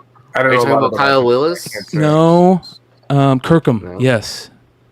Oh, Okay. Tyler. Oh, wow. Tyler Big name, Kirkham yeah, is for working sure. with Epic right now. Wow. And it's Crazy. very interesting, right? That's very interesting. And Tyler's very close with a lot of those guys, it seems, because he does a lot of those Whatnot variants. He's always been doing those Whatnot variants. So, and all those guys are pretty close. So it's going to be very interesting to see what goes on with that team up. I don't know if they have a book out yet. Let me take a look here, but it's very interesting, and the griftosphere is large in this game. Let's see here. Did Epic post any of these yet? Yeah, here we go. So, Epic Nation. Oh, I saw this thing. Yeah, another Epic banger exclusive drop. The Disputed #1 Tyler Kirkham edition, Terror of Murderers. Doesn't it look like a Crow book? That's what I thought when I saw it. Yeah, I thought it was a Crow book. First thing. So this is the type of stuff that you see in this grifter verse that is very normal. And here's speaking of Stan Yak, here's a Stan Yak cover for that same book. It looks like the Crow to me. So what is the dispute? It's not a Crow book.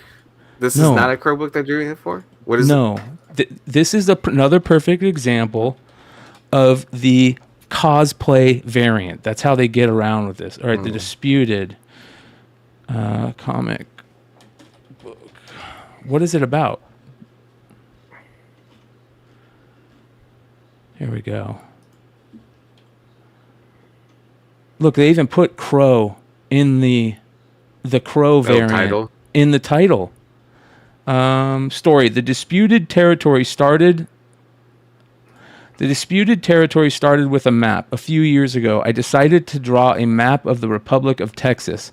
After months of research, it was obvious there wasn't a clear, precise version. However, one thing was consistent: an area named the Disputed Territory. And that's all it says. And doesn't say anything about a Crow, but they're putting the Crow variant on it. Tyler Kirkham, just the Crow variant.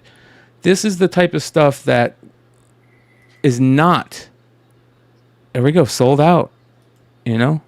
This is not a cosplay variant. And they get around it by calling it a cosplay variant. Unless this Disputed Territory ends up being a Crow book in the end, then I'll eat my words and apologize. But this is the type of thing that we're seeing on a regular basis from this grifterverse.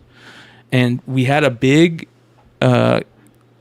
talk about it on the industry show with Dennis, Jesse, Sean at Comics Elite, and James from Mad Love. And it was very interesting conversation, man, because there are feelings all around the board on it.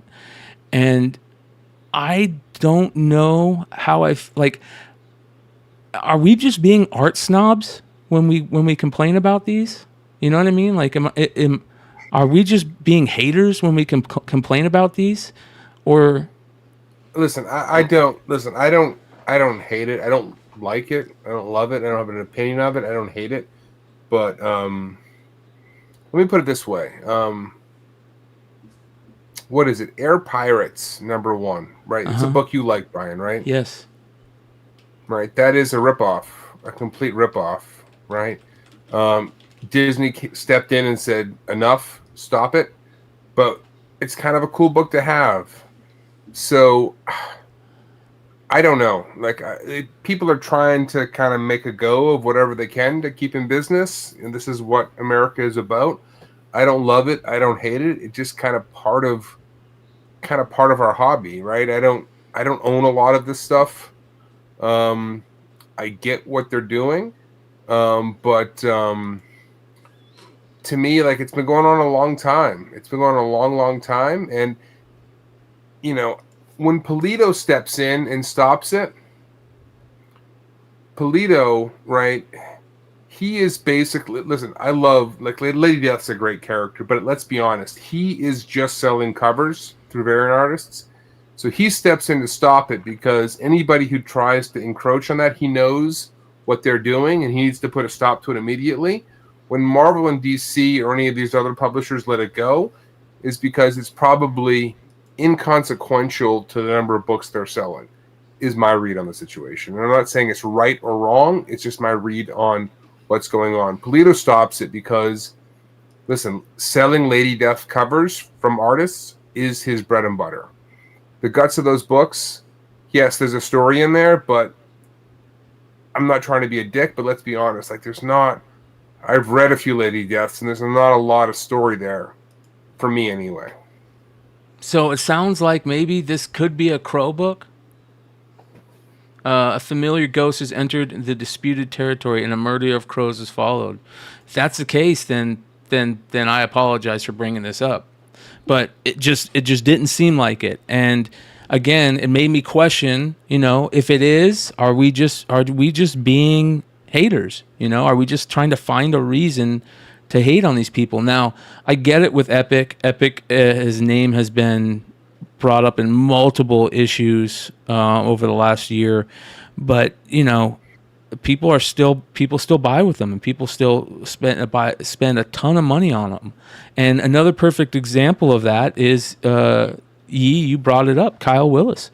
I'm getting a lot of talk right now with Kyle Willis and Bloodhaven Knight Comics and this MegaCon variant that they supposedly had planned to put out.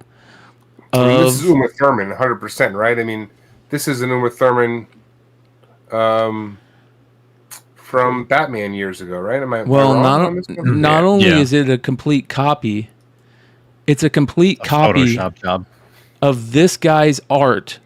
It might not even be this guy's art on DeviantArt, this R Wood 486. This is the image, right? And you could see all they did was flip it. They just flipped it. The single strand hair is on the left, single strand hair is on the right, and then they changed the contrast a little bit, put some old school Batman comic pages behind it and a WonderCon logo on it, and they sell it for, I don't know, how much money do you think they're making off of these?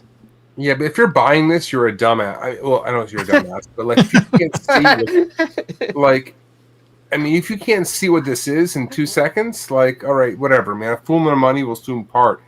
But if DC wants to step in and stop this, God bless them. But God damn it, man, this. Even if you didn't flip it, you could tell what this was, like, immediately, right? Well, I saw the cover. Listen, I saw that cover and I was like, I've seen this image before. Immediately went on Google and what I did was I went on my AI phone and circled it, and that image came up immediately because I can remember all the promos, promo images from all the Batman movies that Schumacher did. And it's clearly just right out of, whatever, Entertainment Weekly, Variety, whatever the magazine was. Yeah, I think it was Entertainment Weekly. I think that's right, Nemesis. I think that's exactly where it came from. I mean, all this guy's page is on DeviantArt, this R Wood, where this main page came from, there's nothing but just photo images of Uma Thurman, right? That's all it is. Maybe he was the photographer back in whatever 95, he could 97, I guess. Yeah, he could have been. But again, the interesting part is the fact that they're literally just inversing someone else's artwork on on a public website. Yeah. And then creative, it's not art. So lazy. So what does that do? That makes me go and I want to start looking at some of their other stuff, right? So I go and start looking at some of their other stuff. I go to Bloodhaven Knight's webpage just to check out his, see what's going on his Facebook page. I think he blocks me on IG. And all I see are the same thing. You got all these major IP characters on what I assume are just art books, right? Again, this is the art book grift. This is the So, Brian, let me throw a little wrinkle in this discussion. I hear you. What about artists who put out art books with characters they've drawn? I have no problem with that. That's a sketchbook to me. That's no problem. And I think that's how Kyle Willis probably gets away with it. Because a lot of what Kyle Willis puts in this, from what I'm hearing, is his art. But even if you're an artist, I have no problem with it if there's characters that you've done. But I don't. It's a fine line that you'd have to admit, right? It's a very fine line. I agree with you 100%. But it depends on what you're. It depends on what you're doing. Again, you guys had James on from Mad Love, That's what he does. He finds artists literally just printing a portfolio book of, and the guts are their, their renditions of the character. James and I worked together last year. It's sad that, you may hate it, but James and I are working together in literally 2 weeks. I already have a cover coming out. Same thing. It's going to be a different artist that I'd worked with last year. The guts are the artist's stuff. It's very limited print run, but in reality, it's a portfolio book. It's not a comic. I've never called the last one when I did the Dr. Afra. Bryan, when you had me on last year, I never called it a comic. Yep. It's completely different. Yep. But this is whatever the guts are on that inside of the Poison Ivy is not what we're discussing. What we're discussing is Kyle just taking an image, flipping it, and doing a Photoshop. Yeah, that's shitty art. Like we can all agree that's just like not even art. That's just like bullshit. I mean, that's not even a discussion. And if you can't pick up on that, whatever, spend your money on that shit if you want. But like, if you can't distinguish good art from bad art, then God, go for it. Whatever you do what you want to do. Here's a perfect example. It's barely a step over like a coloring book. You know what So- I mean? Like so he's this literally is- putting puzzles together like for his covers. This is the art of Kyle Willis. It looks like his MegaCon variant that he did with Bloodhaven Knight for Sonic. And you can see all the covers that they do together on the back, but there's the blue, there's the Poison Ivy. A lot of these images are just they Someone don't even, else's some of them images. look drawn, Yeah. but the rest of them just look like you took them off the internet and then photoshopped a different Isn't that Joaquin Phoenix at the top in the upper right Yes. corner? Like that's Jack Nicholson and Joaquin Phoenix next to each other, right? Harley Harley's Quinn. easily, that's a Margot Robbie like screen cap. Yeah. And if you're gonna pay for that, well, whatever, man. Like, God bless, but like, I wouldn't pay 10 cents for that. Well, and then did MegaCon give them permission to use their logo? That's a great question. I don't know about that. I'm sure that most of those cons are willy-nilly on that stuff these days. You know what I mean? They don't really care. I mean, here's that Harley book. So basically, he just takes that Harley, he makes an image, puts some comic book panels behind her, and then tells the printer to do it in that cracked ice design. And he if you're an sells idiot, these pay for that, thousands of whatever, man. Like, fucking A. Like, I would never buy that, but whatever. I mean, yeah. So Ooh, shiny. yeah, I have the link posted, so anybody's available to come in. There's somebody that wants to come in with the name that looks pretty fucking silly, so I'm not going to let you in until you show your image. I might let you in. Oh, there you are. Thank you. Change your name, Adam. What are you doing here? Dick Wait. in my ass. Thank you. I Wait, thought you were are trying you to porn bomb me, bro. All right, I had to have someone rechange that. I did not realize it was in my personal StreamYard as well. Damn, what fucking group were you in? I know. I thought you were porn bombing me, dude. I thought I had pissed off the wrong person. Anyways, how you doing, Adam? I'm doing all right. I need to fire and now hire more better sighted help than what I have. Oh, it's all good, brother. It's all good. We'll act like we don't see it tonight. So, All right, but thanks for the heads up on that. I have to change it tomorrow. so just so you guys all know, the link is posted. If anybody wants to jump in and chat about this, you're more than welcome. But yeah, here's more, images of what look like. And from what I've always kind of heard about Kyle Willis is that he kind of had this kind of thing going on. I know Nick GQ had a big falling out with him. They were working together, and same with another guy that they had this huge. It feels like everybody's always having a falling out with the same people. It's very interesting, It's always the same person, same names. Worked with Epic. He's done some stuff with Epic. I'm sure. Yeah, yep, Yeah. yep. So Did the Super Mario Brothers. He did. What's another one? I can remember the Super Mario one. Mario Brothers 3 homage. yeah. All As he a did matter was of just a fact, copy and paste job like that, like the Harley. yeah, yep. it's pathetic. It's sad, but listen, people are trying to make a living, but god damn it, man, like you can do better. Holy shit. Yeah. Yeah. This is what booby books have come to, really? Well, this isn't just booby books, Adam. This is just straight stealing IP at this point. And Yep. and you know, one of the big things that Sean Hudachko really kind of was trying to say on the show that he was on with James from Mad Love was that, you know, that publishers and artists need to be careful, because if you get to the point where you're so close to the line, but you're not crossing it, that's great. But there's people that are constantly crossing the line and jumping back, just going like, haha, try to hit me, try to get me, haha. And once that starts happening, it's going to happen to more and more people, and you're just going to open it up for Marvel or DC to start hitting these things. And with the talk about AI and all the AI grifting that's going on, this is just as bad. This Poison Ivy thing is really, really obvious. I mean, it doesn't get much more obvious than that. And here's the thing. I can't find this image anywhere now. Did they get hit? Did you know, Warner so when Brothers? you go after an actress like a big time, like their people, like Uma Thurman's people, maybe came after them.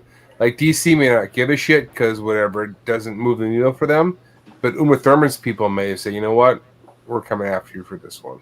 So I don't know. Excuse me. So was it a Uma Thurman likeness Poison Ivy thing that was done up, or Adam? It's an exact image from either the movie or like a photo shoot they were doing for promotional material for the movie. all right?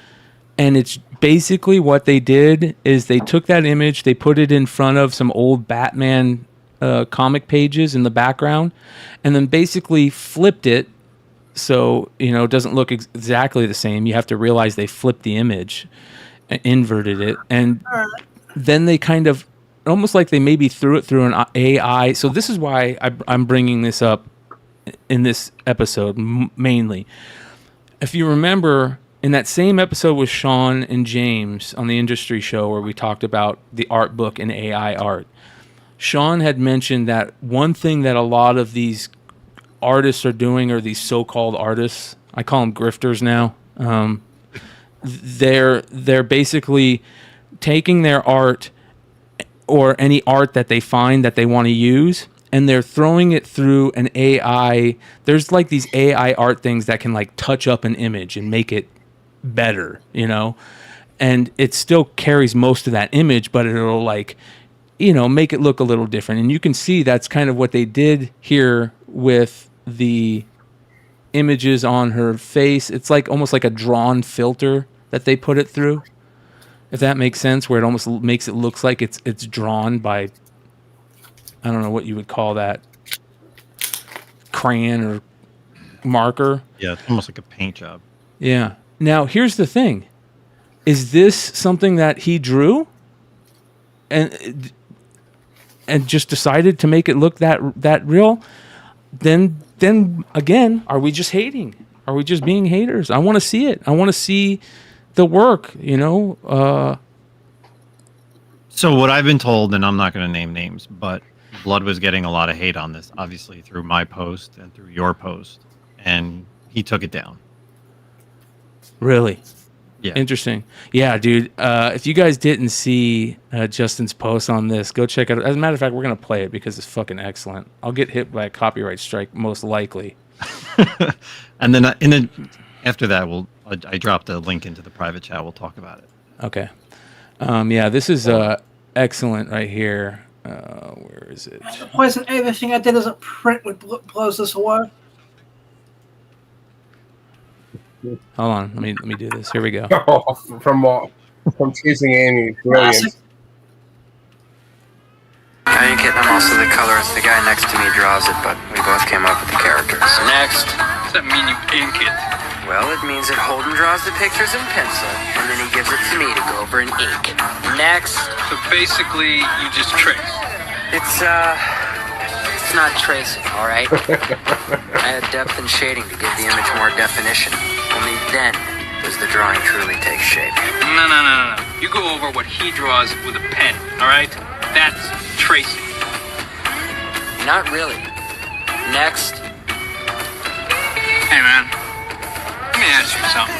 Somebody draws something and then draw the exact same thing, like right on top of it, without going outside the original designated art.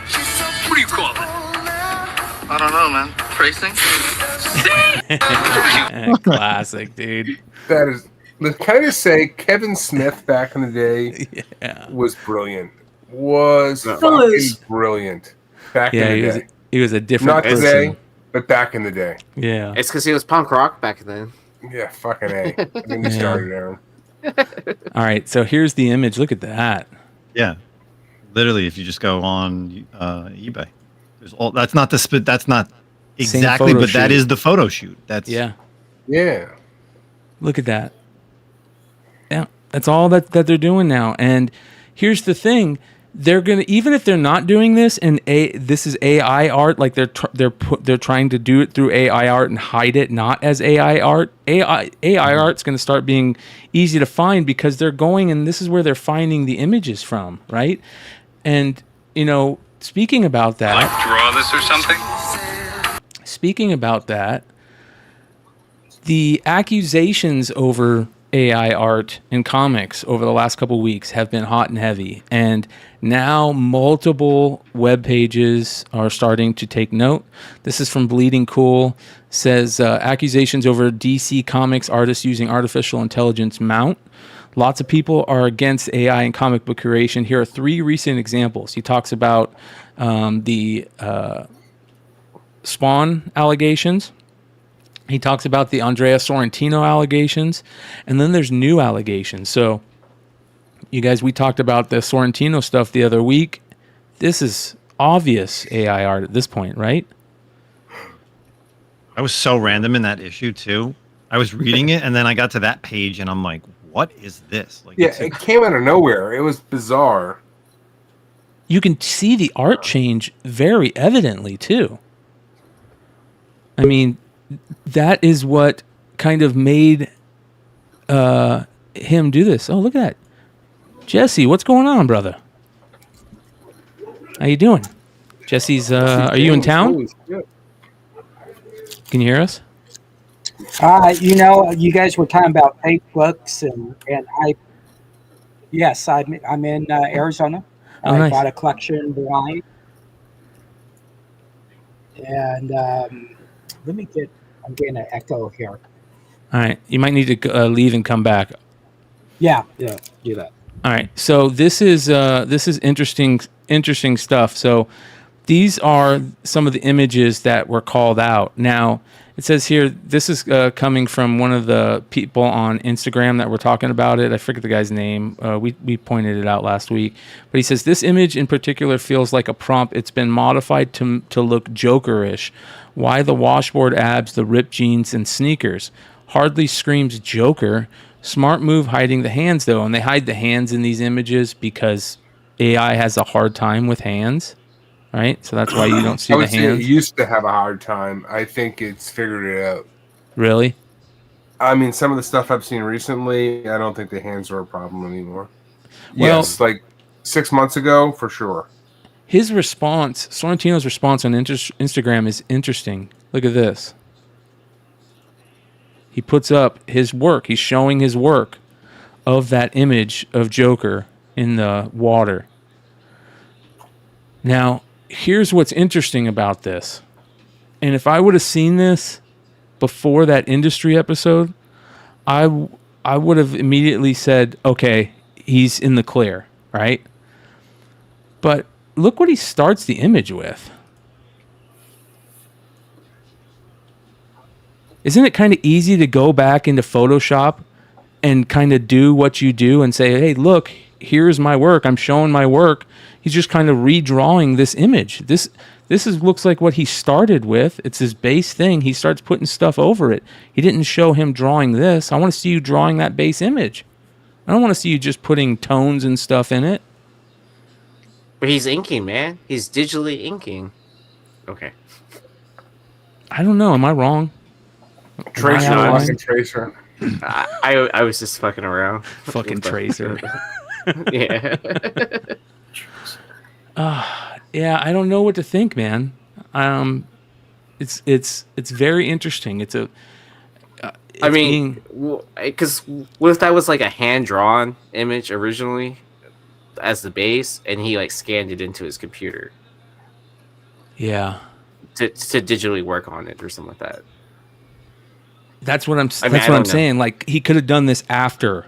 That's what I mean. Like, and the reason why I say I wouldn't have questioned it if this wasn't before that industry show, because during that industry show, one of the things that Sean said is that, you know, he's heard of artists being called out for it and then going and redoing it to show their progress, right? Like, it's kind of hard to prove that you've done it on a certain date. I'm sure there's ways. I'm sure we might be nitpicky. But again, you know, I don't know what to think. That's why I bring it up on these shows. Like Thorough says, I will defend Sorrentino because he's drawn pencil sketches on paper and it looks every bit of artwork I've seen him do. I agree. We looked at some great Sorrentino art, but it's still like, you know, if you're behind on a project, or, you know, maybe you've got one too many projects going on and you need to get something done fast, I'm sure there's, you know, things in their heads that's going, hey, I could just jump on this. They don't even need to jump on a new, like an AI prompter, because the AI prompt's all built into all the programs now. It's built into Premiere, it's built into Photoshop, I imagine. They have AI prompts in all of it now. You don't even have to leave your program. Yeah. Some of the apps even run like what he's doing. Will even show you the process. There we go. But what is AI? So a lot of these digital, like most artists have gone digital, and there are things in the digital which smooth out the hair, which, like, where do you draw the line? Let me ask you this. This is what I struggle with. People say AI artists, and I'm not defending anything here, but let me just lay this out. People say AI artists are ripping off original artists' content. Fine. I understand that. Let's think about DJs, musical DJs, who are mixing music. And these guys will fill stadiums, right? Mixing music from other artists, right? They're mixing that music. They're filling stadiums. It's their own thing. They clearly didn't write that music, but like, where is the line here? I don't think it's so clear, because I've looked at a lot of AI artists on Instagram who have built, you know, AI programs to come up with their own style, their own vibe, whatever you want to call it. Like, they are literally working, right, a system to create art that is unique. And there are others who are clearly ripping off the original artists. Like, I don't know if it's so black and white here. Like, where is the line on this stuff? Because it's very blurred. Like, because if you look at a lot of digital artists, a lot of the stuff they're using to make their art look better is some inherent AI in those programs. Yeah, definitely. Jesse, how you doing, my brother? I'm doing very well. I got a packed house right now, so it's loud in the background. We never close, man. It is crazy. I know. I didn't even finish my live show till 4 a.m. this morning, so I'm a little bit tired. But, you know, when you're talking about fake books, you know, it's like when you go out and buy stuff like this, and you're kind of saying, you know, this is the real stuff. This is what you should be investing in. Come on, you're flexing, man. Right? Yeah, oh, yeah, definitely. But, you know, at the end of the day, it's a very simple process. I've spent 42 years selling comic books, and I never really had to look around and see if something was real or was it fake or was it AI, and I never had to do that. And so when I moved to and then having the store for 15 years in Glendale, you know, we rock it out. We sell a lot of books.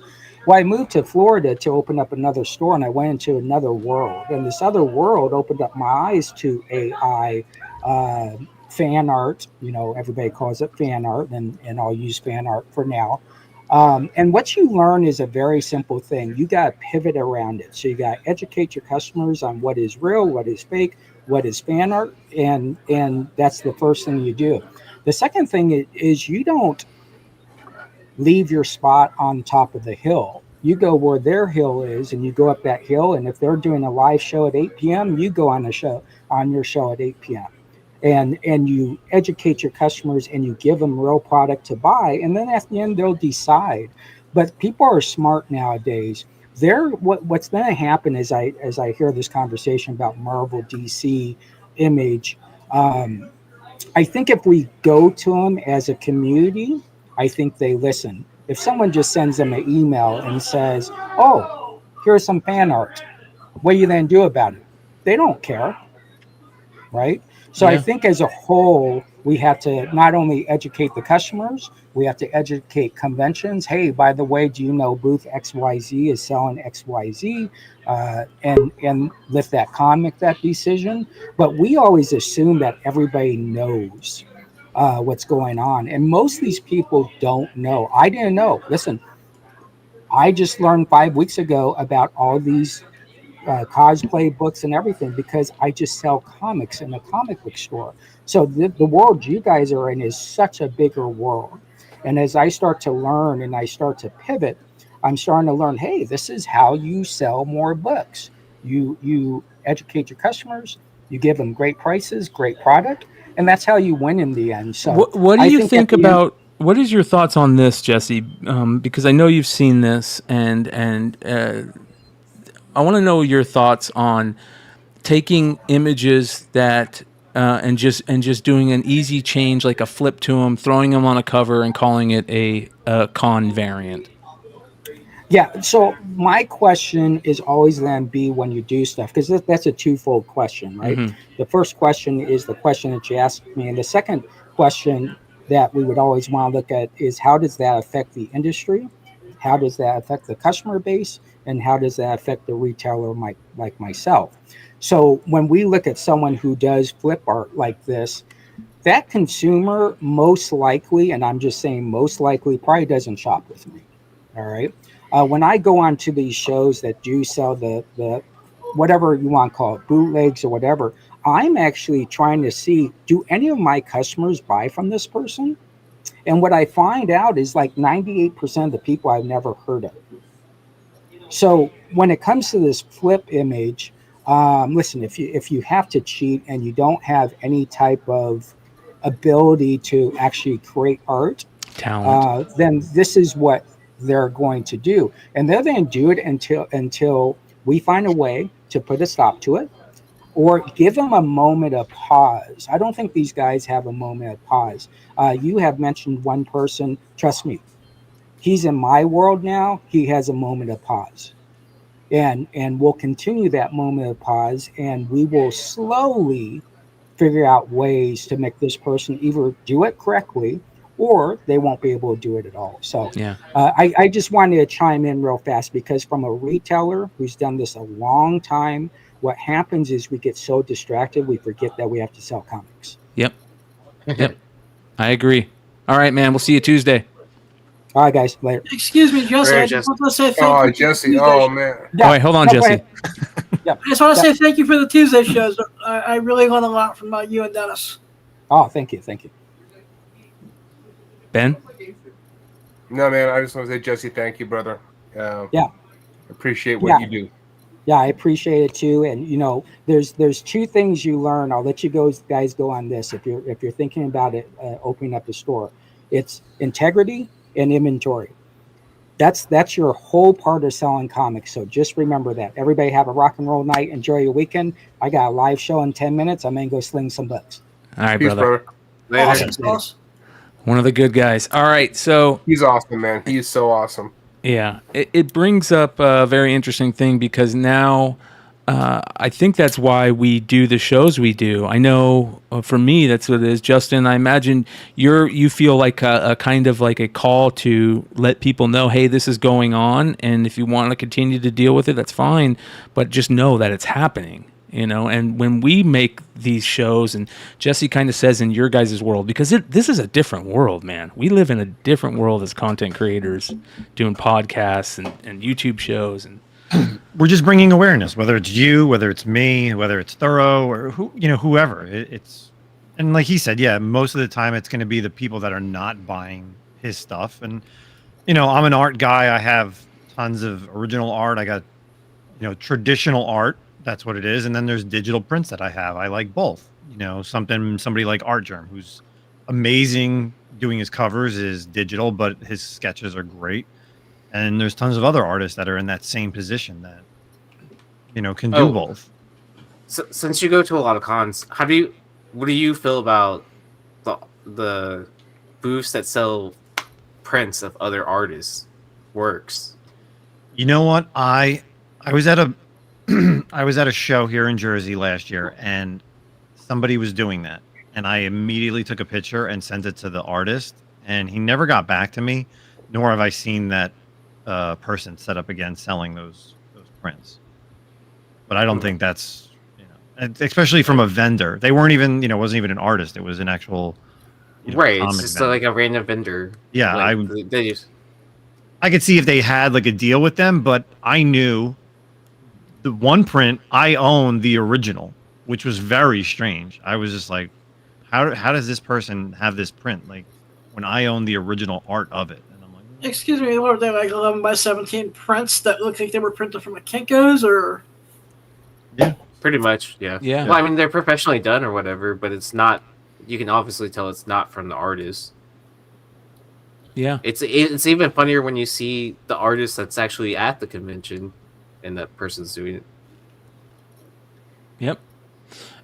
This is the interesting thing too, is that whole world of selling other people's art, and that's how I look at a lot of these art books. Right, these guys didn't come up with that Uma Thurman picture. They didn't come up with the Mario 3 image of Mario going through the air. They didn't come up with this stuff.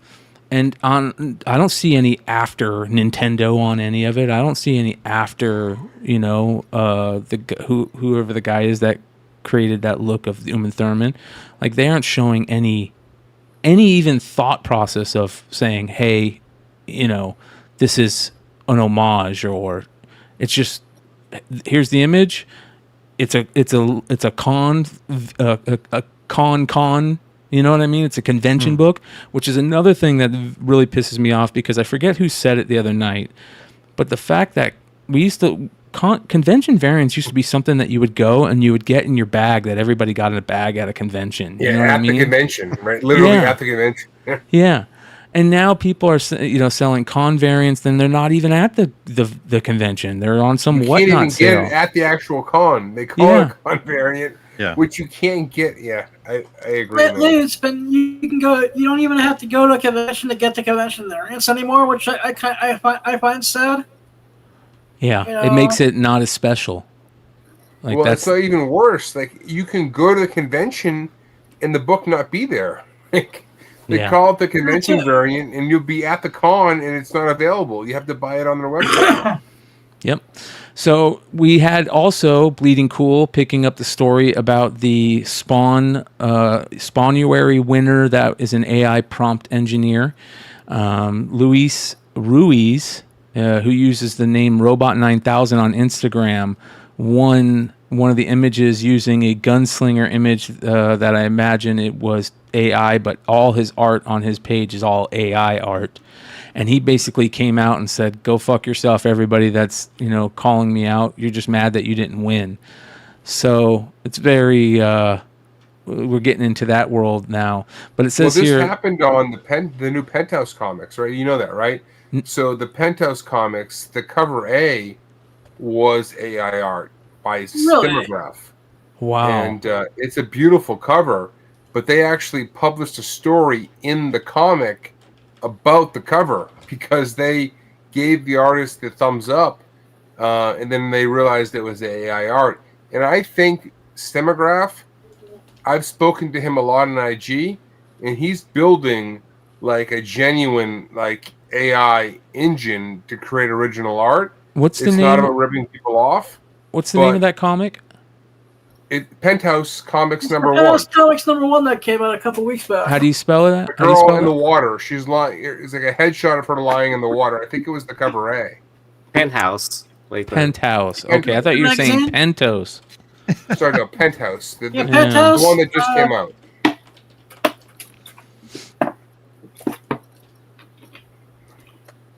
Oh yeah, I saw that. It's her laying in the this water. one right here. Yeah, that one right there. Yeah. Yeah, that one. Awesome sauce. Yeah, that totally So I looks spoke like with her AI about art. it. And like his AI art is all like a different level, but he is literally building an engine to create original art. So I don't know where the line is on this. It's very difficult to say, but he's not ripping people off. That's interesting. Yeah, I mean, you're getting to the point where we're already at the point where there's nothing we can do, to stop AI and it being part of all this. But some of this stuff is getting ridiculous. And here's a third story. This is one's on Bleeding Fool with an F.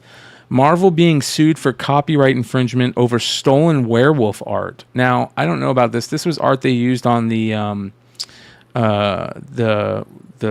Werewolf by Night one episode thing they did, I guess, somewhere. And this artist that created this art is saying that they ripped off the wolf from him. So that's close. That's very right? close. Yeah. And all of AI art is stolen art. And all of these grifters that are selling these art books, these cosplay variants, is stolen IP.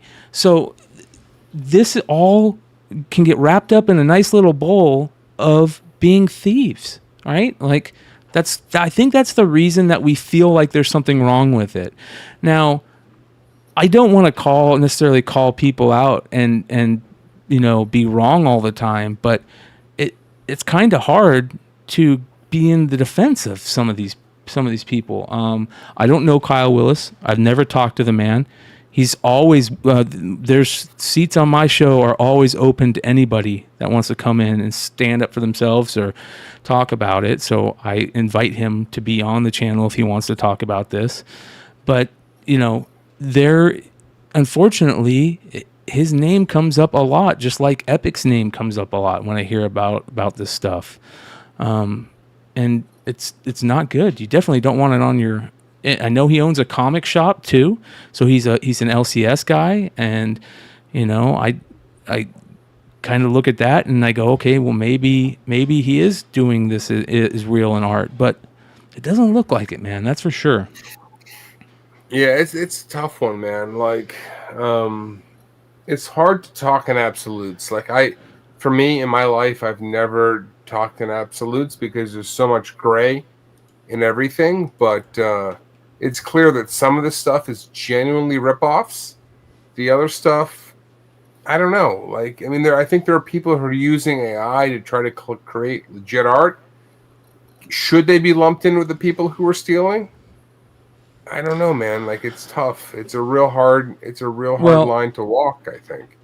I don't like the idea of AI art, but I've looked at enough of it to say, listen, some of these people are creating unique stuff that I can't tell that's being ripped off. I don't know where they're drawing from. So it's a tougher one. It's a tougher one to call. I think it's not going away. I honestly think in 5 years, the guts of most comics, if they're still around, are going to be AI. Because nobody wants to do interior arts currently. So I don't know. We'll see. It was very interesting.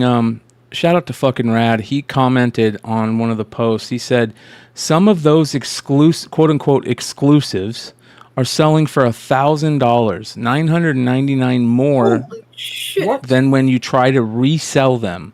You can buy actual published covers for $1,000. I have tons of published art I can sell you. You need advice on how not to disintegrate your money? Send me a DM. I will gladly give you advice.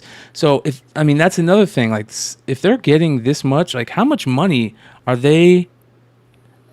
I don't want to be somebody that counts somebody else's money, but man, if they're selling these for that much money, Holy cow! There's no fucking way. I mean, there's no way, man. Like, That's crazy. and if they are, so be it. Like, a fool and money will soon part, but there's no way someone's dropping $1,000 on some. No fucking way. I find that impossible to believe. Yeah, depends on how limited it is, really. That's where the value really comes Even in. if there's 10 or 5 or whatever it won, $1,000? Come on, man. Like, that makes no sense. well, this one's limited to 50 right here. Give me $1,000, a hot lusty blonde, a Spider-Man costume, and a camera, and I'll make something really awesome. And all this is it looks like an image of Spider-Man with headphones on and some Spider-Man comics in the background. And then from what I hear, they just changed the trade dress of it into these Japanese characters for the next con. All it is just a different trade dress. What's the image, though? Like, what's the Spidey image? Is that from something else? Who knows? But It says soup in Japanese. is that what it says? Yeah, nice. No, I don't. I have no idea. Fucking Aaron, he always does that shit. Yeah. It says Beyond Wednesdays. Yeah. It says Red Hood Drama. likes AI boobs. That's what it says. Billy was thinking on the next level. So, yeah, man, this is a scary thing, and Thorough did a really good job talking about it. Justin, you've done a really good job talking about it. You guys know, I think you guys should be following both Justin and Thorough's stuff. Make sure you guys are following the Comic Con podcast, and of course, keep it thorough, or you're subbed up over there. This stuff I don't think is going to end until people realize what they're spending money on, and if I don't know, like let like you said, a fool and his money part. You know, it's just weird, and that's the other thing. How Jesse said they look at it from an industry standpoint at first, like, is this going to affect them selling comics? Now, it's not going to affect a comic shop selling comics, but what it can affect is other retailers out there that play in the retailer exclusive game, right? It would, like for example, say, I'm not saying that a company that I mentioned is going to do this, but say like Stash, who's a person that does a lot of exclusive variants. Say that BTC, that Big Time Collectibles, decides, okay, I'm just going to stop doing the variants on published big publisher covers because I got to do 3,000. I got to buy 3,000 copies, and it's just hard to sell that many copies. So I know I can still sell the images. So I'm just going to start doing this. I'm just going to start doing an art book and putting the same image I would have put on those variants through DC and Marvel on just an art book. And now all I got to do is pay an artist, and I don't have to put myself out there as much. And then DC or Marvel says, hey, what's going on? You used to do, a bunch of covers a month with us, and now you're doing all these art books. Like, that's the type of thing that I only see where this could be an issue. Once it starts affecting DC and Marvel's money, they aren't going to care, I don't think. My guess, Brian, I hear what you're saying. My guess is that they're doing that because DC and Marvel aren't giving them work anymore. You know what I mean? Like, I think it's a result of the fact that they moved on to other artists, and there's just so many books to go around that, they're not getting the work from DC and Marvel that they're doing these other kinds of books. And I'm just guessing, but I would imagine that's what's going on. Yeah, for sure. Keep It Thorough says, yo, Brian, I sent you something on IG if you can share it. All right, let's go take a look. Let's do this. Well, I think if it affects DC and Marvel, and then people stop doing them, then maybe they won't do as high print runs. Maybe they'll cut back like other publishers will and be like, all right, well, now you only have to do 1,500 for a Virgin. Which they should. Yeah. 100%. 100%. Anybody wants to try it, obviously, we know there's few companies out there that are able to do a variant by themselves. Then there's other people that partner up, and they have to have 3, 4, 5 partners to do a variant. Just especially on DC. I mean, who are the guys that are still doing them every week and every month? So one of those Tyler Kirkham books he did with Epic, limited to 150, just sold for $169. Wow. Yeah, you could have bought. Who's the seller? It's a great you question. Can't click on it, but yeah, it's a great question. The Disputed #1 pre-order. Let's go take a look. Yeah, the Disputed is the one with the crow on it, right? Yeah. That was a terrible synopsis. I'm still trying to figure out the actual book. Yeah, what a shitty synopsis. Yeah. I'm like, what? It's like, here are some English words put together as a sentence. Thank you. We know you do not read. CGC Warehouse. Is it CGC Warehouse? There's a couple I'm actually seeing. Game of Comics, Dino Velvet, and Game of Comics. Yeah. CGC Warehouse. Do they have... So that's the one who sold that one. I mean, Jesus. This is so weird. Oh, this was the Miko Suyan one that they did for MegaCon. This was like the hottest book of the con, right? Yeah. Wow. I didn't realize that wasn't for a Crow book. Episode 1 Manga Americana Edition. That's what the back cover shows.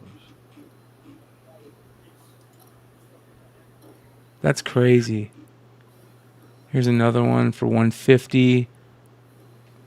So he's got a bunch of these he's selling. Again, the exclusive game has gotten very tough, and unless you're a hustler and really hustle in the game, you're not going to do well in the exclusive variant game.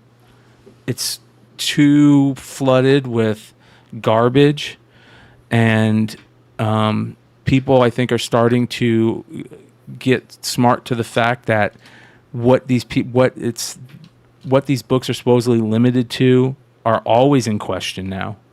So I don't know, man. It's definitely a bummer. But the market always evolves, whether it's the stock market, whatever. So, it's going to change. It's definitionally going to change, and we'll see what happens with it. But it's polluted right now, and there's going to be a pivot. What direction? Who knows? But it's coming for sure. I'm looking to see in Epic's post if anybody said anything about it, but I doubt it. Nobody's going to say anything negative, or he's not going to leave anything negative up there if he's smart. Man, I wonder if Tyler is posting this on his site. Go back to that post real quick. He tagged that special thanks to the Disputed Territory. Mm-hmm. Yeah. What is this? The Disputed Territory, disputed.com shop. What is this about? Interesting. So it's definitely not a Crow book. No. But they just completely use it. That's what everybody's doing, these variants, as the Crow. It says, the Disputed Territory started with a map a few years ago, an area named the Disputed Territory. This led down a path of history and a decision that one day I would do something more with this little documented name on the map. It wasn't until the map completed that first. The collaboration that followed is where the story took place. A long list of collaborators have helped me take this from a map. So this is just, okay. All right. That's what you read on that website, too.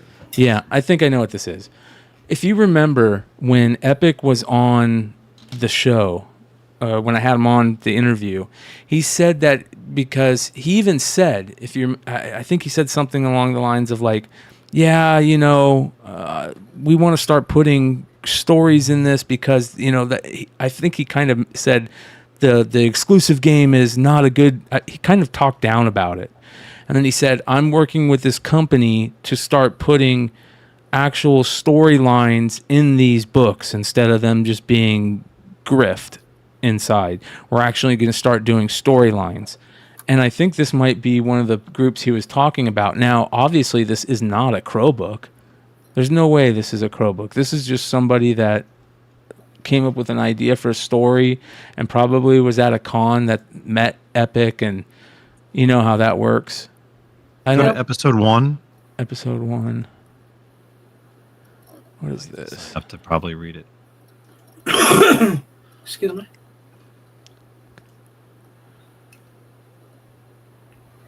Your membership sign-up request has been sent and is awaiting approval. Wow.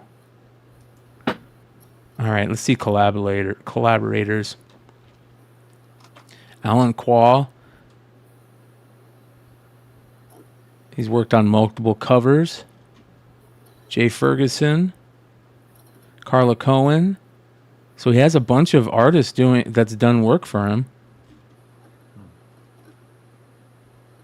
Creator and colorist Michael Hinson. Let's go take a look at his Facebook.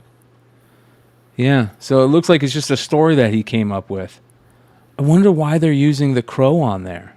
I don't see Crow, #Crow in any of this stuff. Oh, here we go. Story synopsis. Shortly after Texas becomes a republic, a tortured outsider and his forsaken gang are determined to make their fortunes bootlegging whiskey. But newfound powers and restless spirits soon divert their journey. People in the chat are saying, is Disputed different than Disputed Territory now at this point? Are those two different titles? Well, I mean, I don't know the answer to that. It's the same guy. It's all from the same guy. Epic tags him in this. The Disputed Territory is who he tagged, and here's the Suyon book, so it's the same. It's all the same. Oh, okay. Yeah. Yeah. Okay.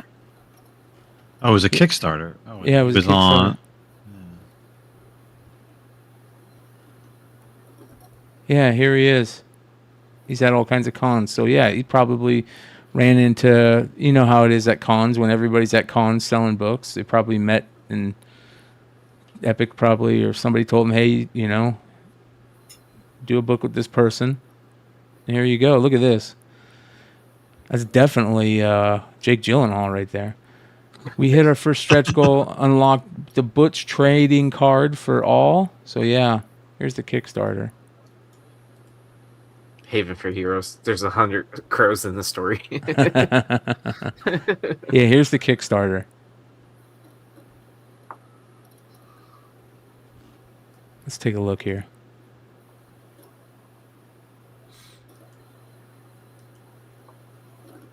What's going on? Let's go.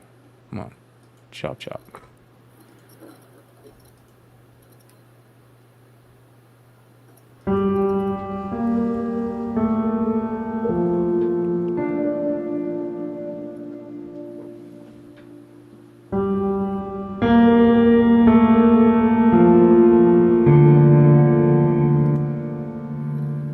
Is it just this?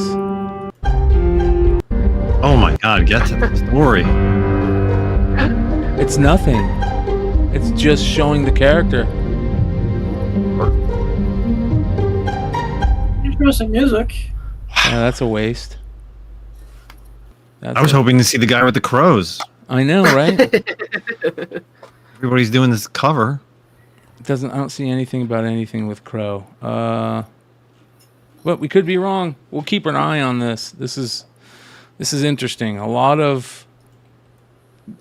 I mean, how many people are realistically going to open the book? You're right. That's the problem. That's why this happens. Yeah. Is because comic collecting has become the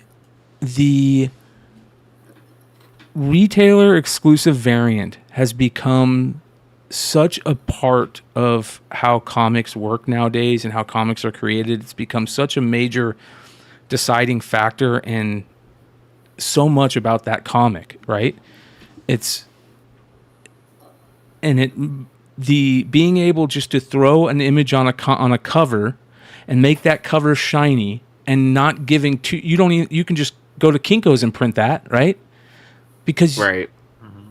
somebody's not going to open it. So many people just are cover collectors nowadays. Yep, keep it thorough is perfect. How many people opened up a Ninja Funk? Not many. 100,000. What are you talking about? 100,000 people open that book. Yeah, right. You can buy that book for 60 cents on Diamond right now. Well, there used to be a time where I used to collect Zenescope covers. Those things got expensive. Like they would do any con you go to, they'd have like 3 or 4, and then they'd have limited to 500, limited to 250, limited to 50, limited to 75, and it would go less close as they got to the less ones, right? And for the most part, I would never open up I never got the nude ones or half. Am I the only one who opened up all his Cinescopes to see if what was in the guts match what was on the cover of the books? Who? That's me. Oh, I've read the stories. No, Zenescope puts out a lot of good stuff. I've read all like the Wonderland stuff. I loved Robin Hood. There's a ton of other ones that I enjoyed. But when I would buy those covers, I would never open them up. They would just stay sealed. I graded most of them. I always open mine. I want to see if what was in the books, actually match what was on the cover.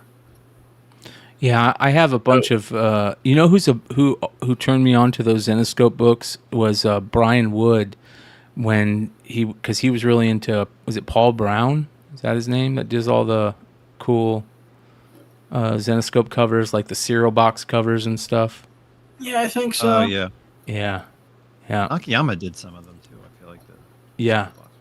They were great covers too. Zenescope. Paul Green. No, it's Paul Green. Paul Green. Yeah. Yes. Yeah. Thank you. I knew it was color, some type of color.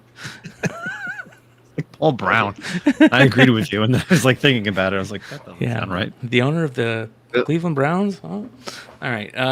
Chad Cave said Zenescope made a 7-issue series about the movie Seven, told from John Doe's. Yeah, those were great. Yeah, I just found those this week. Really? Nice. I was at a shop out in Philly, and they had them all, just in back issues. Those things sell for big money, man.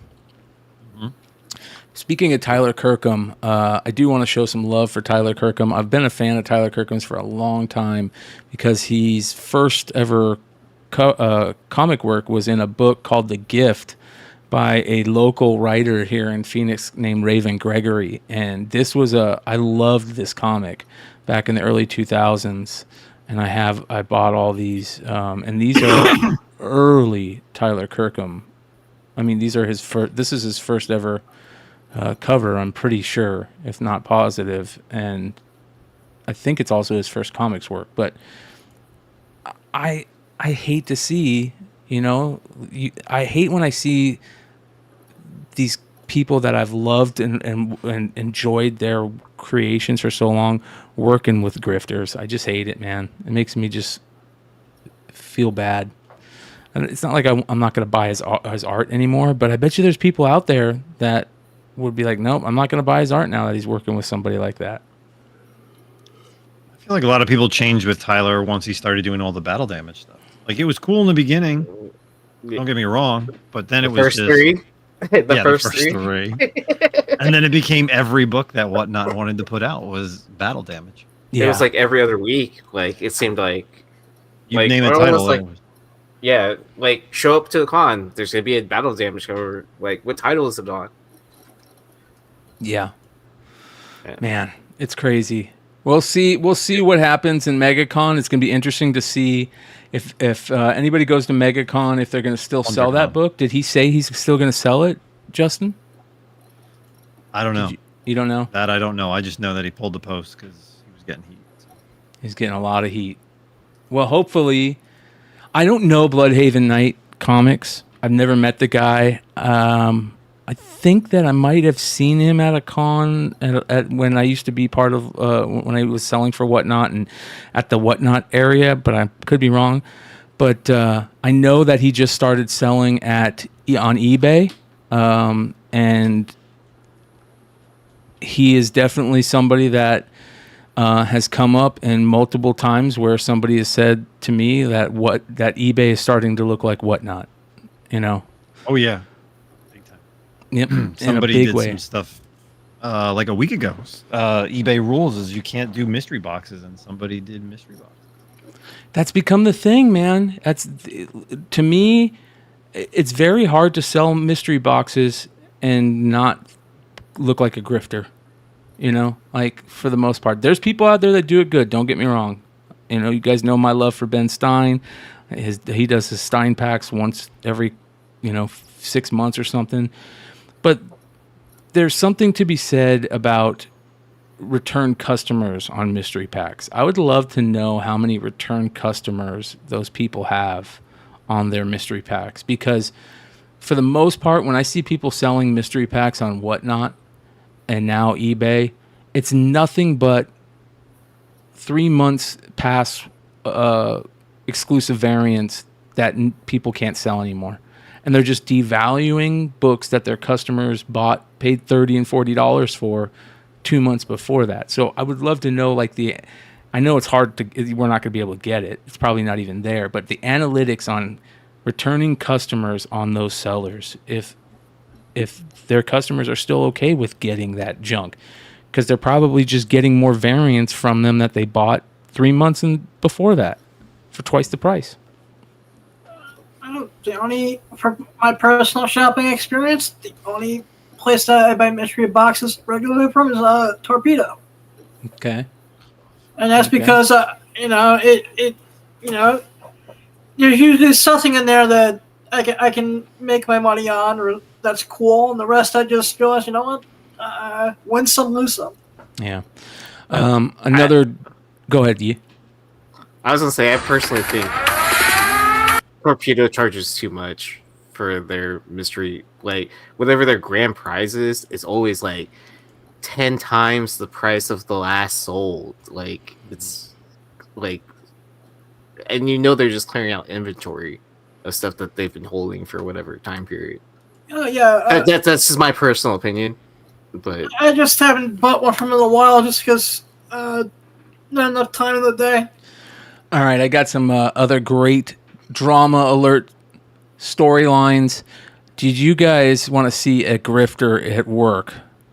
This is my new favorite word, by the way, if you guys don't know. So drink every time I say grifter.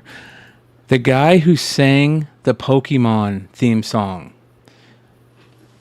is methed up. He's in New Jersey right now. He is methed up all the time, you guys, so be careful. Is he in Jersey right now? He's at a show. Real quick, hold on. Real quick. He's at a show in New Jersey. He was here. Oh, God, what the hell is it called? There's some people that are set up. Garden He was State, singing maybe, today. Justin? Huh? Was it a comic show recently? Collector's Market? And if it's like everything. Collector Fest. Yeah, Collector Fest. That's what it is. Yes. Yeah, Collector Fest out in Wayne. This is hilarious, you guys. So he walks, I don't know if he walks around the con or he has a table. He must have a table at some cons, but he walks around a con and people come up to him and ask him for autographs. And listen to this, what he says to this guy. This is hilarious. This guy wants to get an autograph from him. It's this guy right here, this kind of bald guy. So I trade autograph for something that you have. Okay. Full auto, which is the legible auto, the collector's auto, is 100, and a premium item, if you got like a Zard, like a high value card, is 150. $50 value. So I trade autograph for something that you have. Okay. Full auto, which is the legible auto, the collector's auto, is 100, and a premium item, if you got like a Zard, like a high value card, is 150. Regular autograph is a $50 value. So I trade autograph for something that you have. Okay. Full auto, which is the legible auto. So if you guys don't understand what's going on here, this guy with the backpack is a big Pokemon fan at a card show that's seen this guy walking around, and he went up to him and he says, "I would like to get you to sign some of my cards."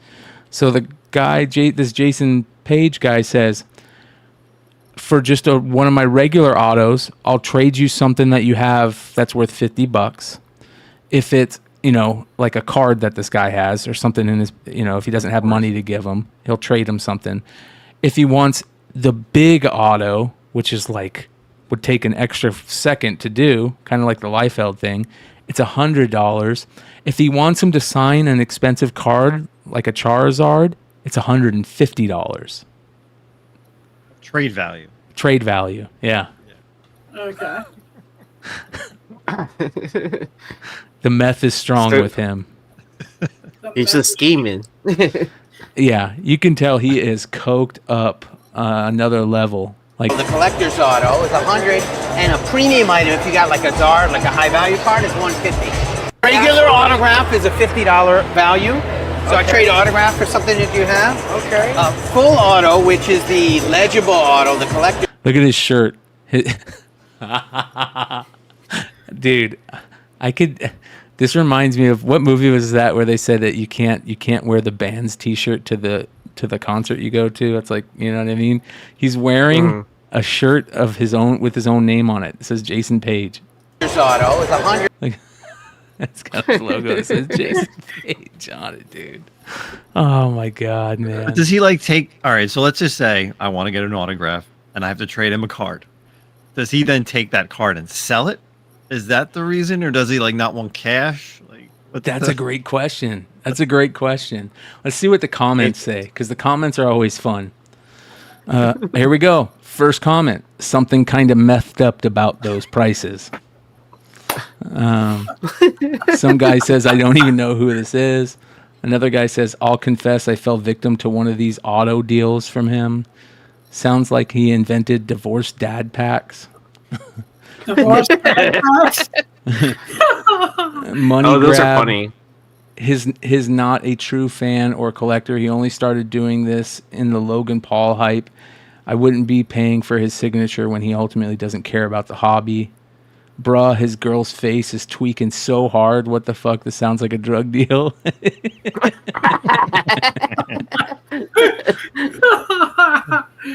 Kinda wild. What a legible autograph is extra. He's deleted my comment about this when I stated anything with your name on it should have quality and pride to it. No excuses. Yeah, right? Dude autographs anything and everything, like a PSA fee structure. He cleans up at Applebee's, I bet.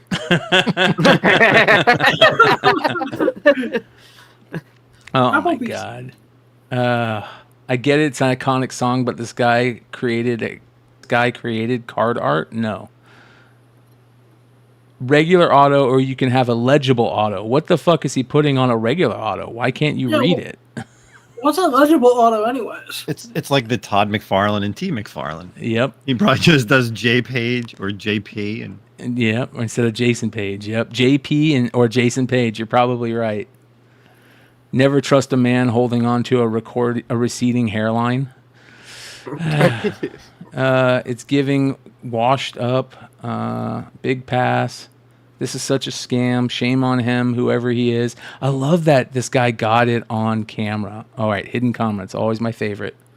$50 for a scribble, 100 if you want to be able to actually read it, 150 just for the hell of it. He's holding on to that song for dear life. Jason Page seems to be Jason Page's biggest fan out there. Trading his own auto for real valuable cards seems weird to me. Yeah, and he's wearing his own shirt. Putting the con Maybe in it's so he doesn't Comic-Con. forget his name. Yeah, maybe. Yeah, he gets pretty fucked up. Yeah, What he's so Pokemon is that? fucked up, he has to- Opiate he has to remember Zard? what his name is. Opiate Zard. What Zard is that? Opiate Zard? Yeah, Jesus.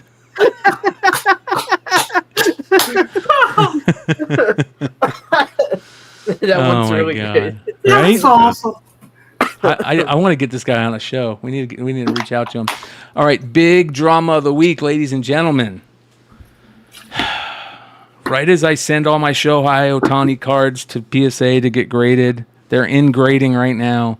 He gets caught for sending his interpreter up the river to take his gambling betting. Hey Brian, can you let me know the next player you play this in? I know, right? It's just like Wander Franco. Because if I have any of those cards, I'm just clearing them out right away. Jesus, like, raw, dude. whatever. Julio Franco is going to get caught soon. You watch. He's going to.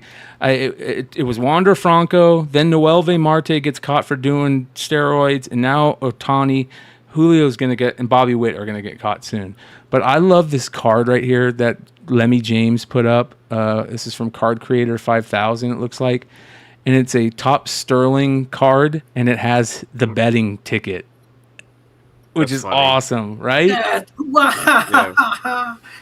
That is fucking classic. What do you guys think? Do you guys think that he took the fall for Ohtani?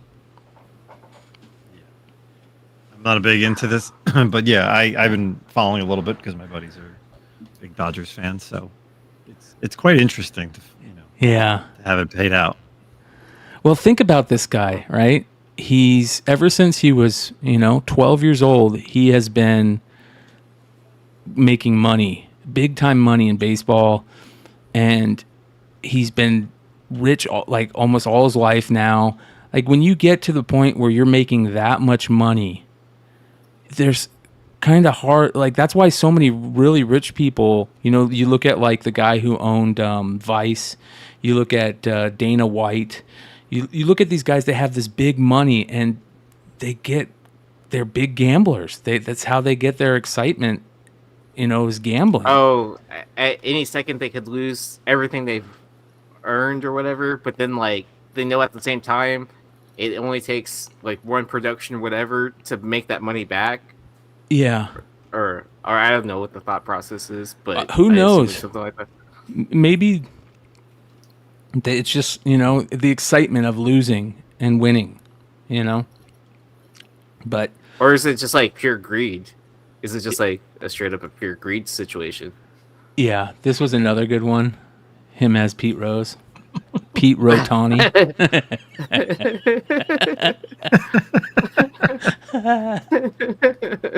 Shout out to our boy Cartier West. We got to go take a look at his. Good. This one's too funny too. Tops now. Interpreter takes fall for global icons gambling addiction. Right? That's awesome. Let's go look at our boy Cartier. Let's see what he's got. See what goodies he's got going on. Oops, didn't want to do that. There we go. Oh, it doesn't look like he's got any out yet. Get to working, Cartier. Yeah, Like- quit typing stuff in the chat. Yeah, this is a really good one he did for George Carlin. Carlin. Yeah, Yeah. yeah. Wait, he did one for who? George Carlin. George Carlin. Oh, really? Yeah, this Yeah. Taylor Swift Wembanyama one is pretty funny too. And then, of course, the all-time greatest, the Chris Hansen Wander Franco. There's a chance. There's a chance. One of these days, he might come back, ladies and gentlemen. We will have to see. So, Who says a rumor, right? yeah. All right, hold on here.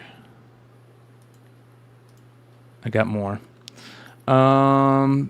Speaking of mystery boxes, our boy Bry's Comics, the king of the mystery box grift, is I saw this post from our boy fucking Rad. He says posting up the Amazing Spider-Man Gang War First Strike #1 Bry's Comics Ivan Tao CGC 10. And it's selling for $426, $485. He says some people just don't like their money. Finally got blocked by Bry. Took him long enough. People like to burn money. Make sure you buy the Bry's box of mystery. It's a mystery to me why anyone would buy that Penday. What does that say? Pendejas? Pendejas? I don't know. Something like that.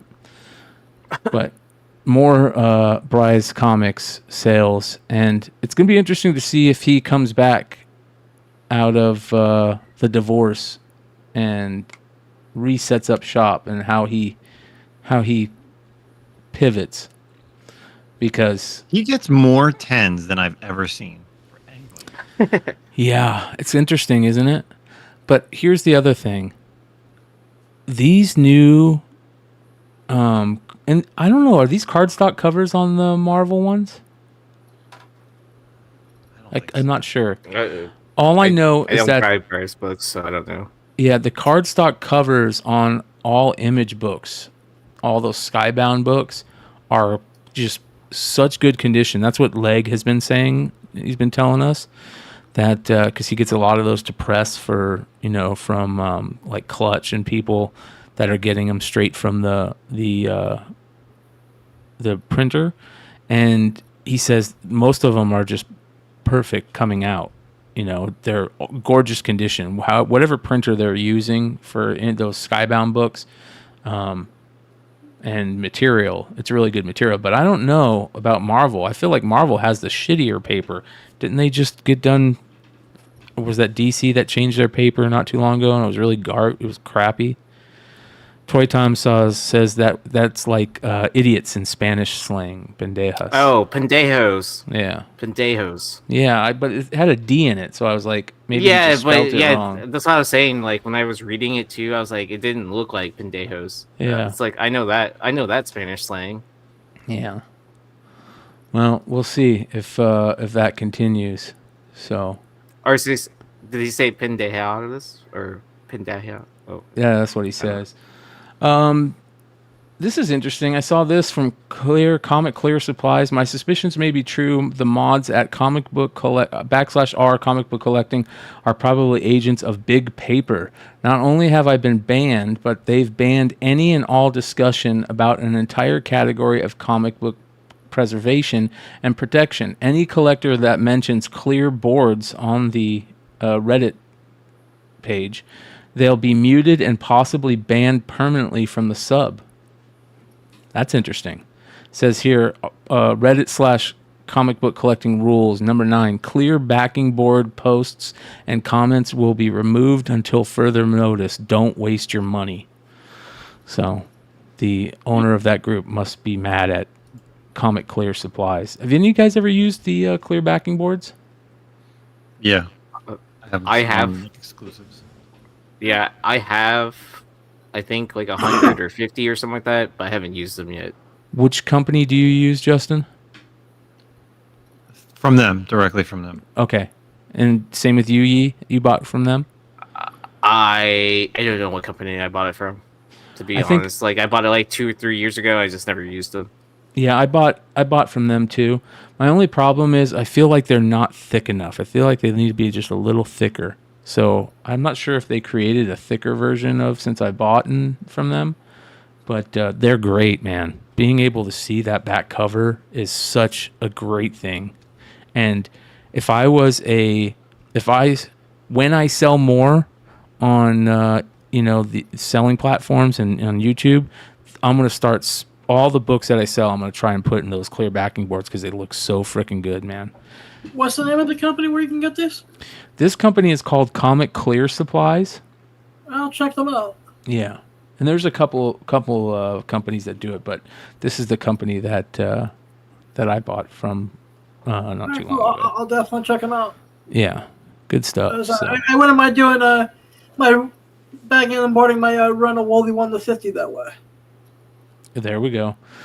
Yeah, some people put their comics in those clear backing boards and realize that the comic they've had for years is a flip book, and they were looking at the back cover because then people just don't open their books. You know what I mean? So, all right, and finally, I don't know if this is a drama subject, but they have a new Batman logo that they're going to be putting on Batman books. This Batman logo that says Batman 85 years, right? And if you guys don't know, in 10 years, Batman is going to be public. What do they call that? Public domain. Public domain. Yep. So it's going to be just like Steamboat Willie Mickey. Batman will be public domain. So somebody put out this logo and instead of 85 years, put 10 years left on it. And I thought that was fucking hilarious, dude. Nice. Yeah. That's pretty good. That's going to be crazy, right? Batman's going to be public domain. That's nuts to me that's happening. What is DC going to do? Well, what happened to Superman? Superman's going to be public domain too. Really? Oh, I haven't heard about that. I believe so, yeah. Let's take a look here. I mean, that's when they're going to put all their eggs into like Batman Beyond, and that's when they're going to sell the Marvel. All right, here we go. Reddit. what happens when Batman and Superman enter public domain? Business Insider says Warner Brothers Discovery is charting a 10-year plan for DC. Under U.S. law, works introduced before 1978 enter the public domain 95 years after they were first published, officially taking effect the following January 1st.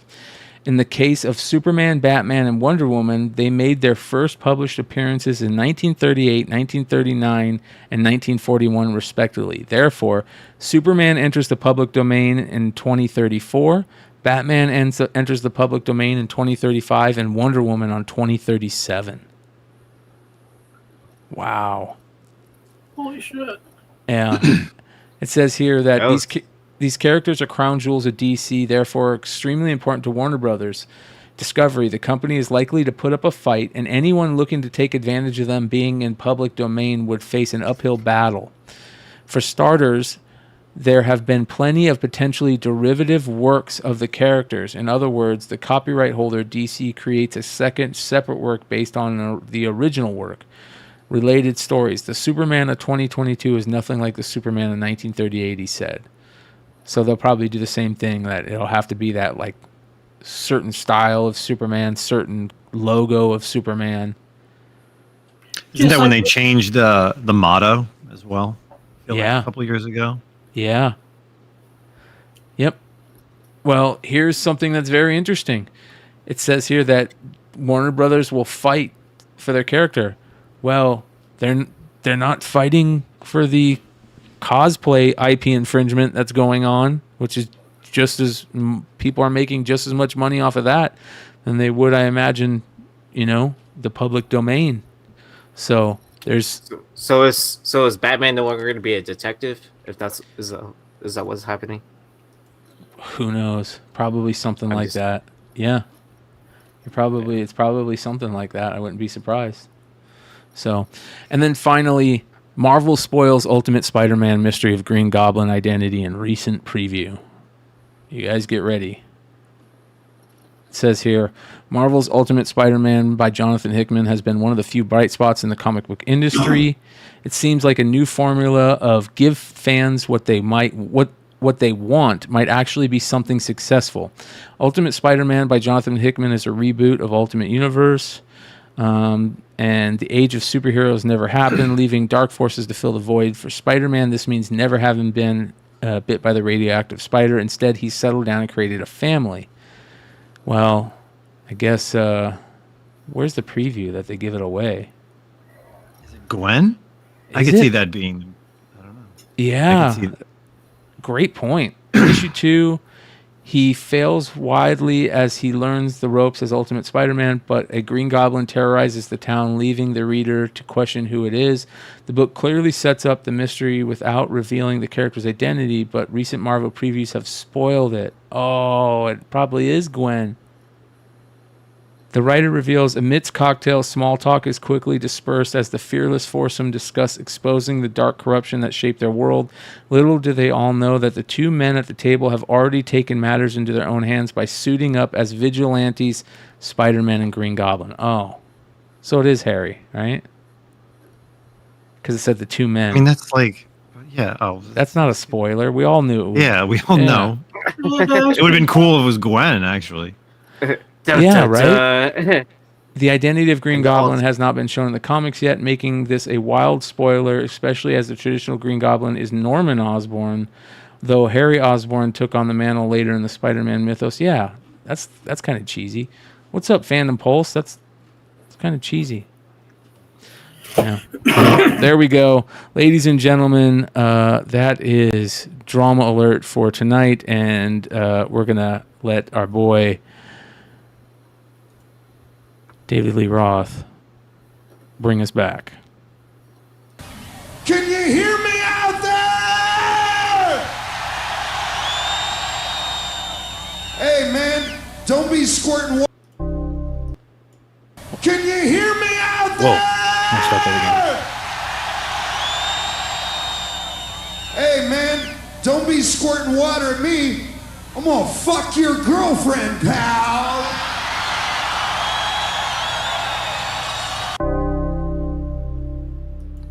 Thorough says that it got spoiled in Web of Spider-Man that Gwen Stacy is Green Goblin. What? That's interesting. So it could be Gwen Stacy? That's interesting. That's very interesting. All right. Green Goblin? Is that what you call her? Green Goblin? Gwen Goblin. Yeah. Did you guys see this? My Chemical Romance singer Gerard Way has got a new comic coming on Dark Horse called Paranoid Gardens.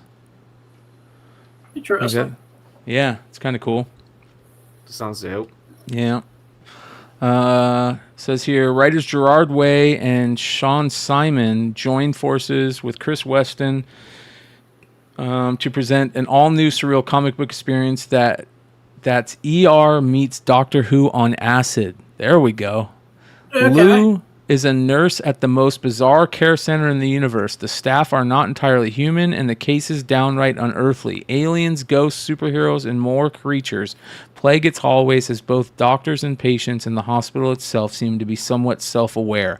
Lou believes that despite a recent failure at her job, she's been given some sort of higher calling in this mysterious place and decides to rise above the challenge. Along the way, she must fight her way through corrupt staff members, powerful theme park cults, and her own personal demons and trauma to meet this challenge and discover what secrets the gardens hold. July 17th. And there's your covers. That's a cool cover right there. Why isn't he writing Spider-Punk? That's a perfect person to write Spider-Punk. Yeah, we've gotten actors and actresses before to do stuff. Like, why can't we get him to do it? Yeah. Yep. That would be sweet. Well, I mean, he was in the punk rock scene too. Yeah. As well. Like, yeah, exactly. Yeah. So shit, I would even let the guy from Good Charlotte that does comics write it. Yeah. Yeah, that would be interesting. There were some solicits that came out for Marvel. I didn't see anything really crazy, but look at this. Deadpool kills the Marvel Universe #1 facsimile edition. That kind of spoils. That kind of spoils Deadpool 3, doesn't it? Yep. I mean, this has been out forever, but yeah. What? It's been out forever. The Deadpool kills the Marvel Universe. Yeah, I know, but they're re-releasing it before the movie comes out for a reason. Yeah, okay. Yeah, because this is the storyline in Deadpool kills the Marvel Universe. I mean, in Deadpool 3. So the news came out that, Kyle, I'm glad you're here. I want to show you something shortly. So Deadpool kills the Marvel Universe, #1 facsimile edition is basically being put out because it's the storyline of the new movie.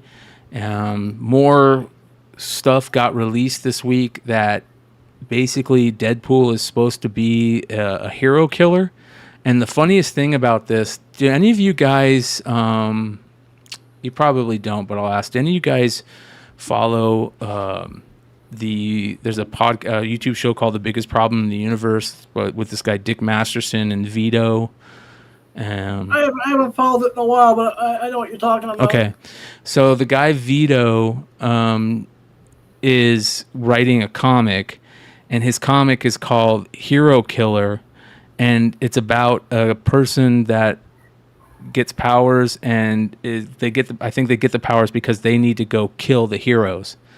And so the last episode of The Biggest Problem in the Universe was Dick Masterson making fun of Vito the whole time because Marvel basically stole the idea. And he goes, you can't put out your book now because everybody's going to be like, what do you mean, Deadpool 3? You know, like he's got to restart over.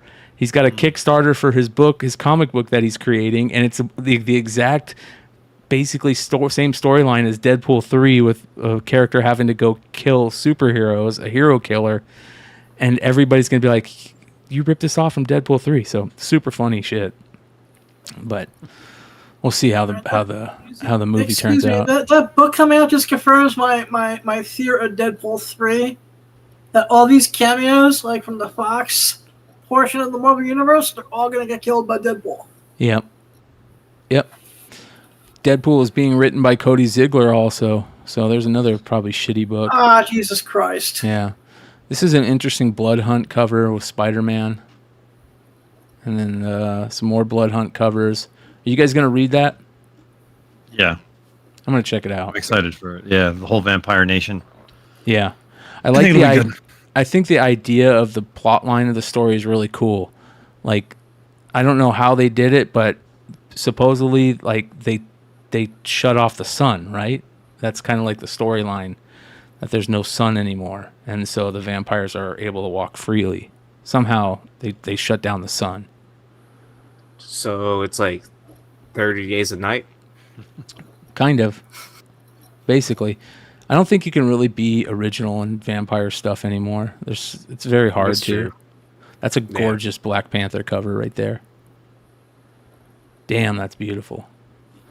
So, but it's going to be part of basically every book in DC. I mean, there's like 45 tie-ins or more. As you guys can see, that's an interesting cover right there. It just looks different. That one looks crazy. Yeah, so we'll see. I'm looking forward to it. It could be good. I don't think there's been a good. I think Summer Nate, crossover event. Let's go. I think Nate was talking about you guys talking about it, Justin, when he brought it up the other week. Were you guys talking recently about how there hasn't been a good, like, big crossover event in a long time? Yeah, because we were basically dissecting this whole series. Obviously, the 1 to 5. There's the basically X-Men one shots. There's a bunch of tie-ins. There's a bunch of limited series. It's like, to actually get everything, it's going to cost you close to $300, if not more. But yeah, and then we were kind of getting into, what was the actual last crossover event or Marvel event that was like really good. What would you guys think? What would you guys say? We couldn't even come up with one. Yeah. Literally. Yeah. Yep. I love this. You mean you weren't Fantastic fans Four of King cover. in Black? Oh. Look at this Fantastic Four cover. Alex Ross. Vampire cover. That's amazing. I just don't like this right here, but I know they have to put it Yeah, on that's there. like one of the tie-ins. There's a couple that that's one of the books that are just tie-ins. So Art Adams covers. That's a cool Doctor Strange. Holy cow. That's a super cool cover.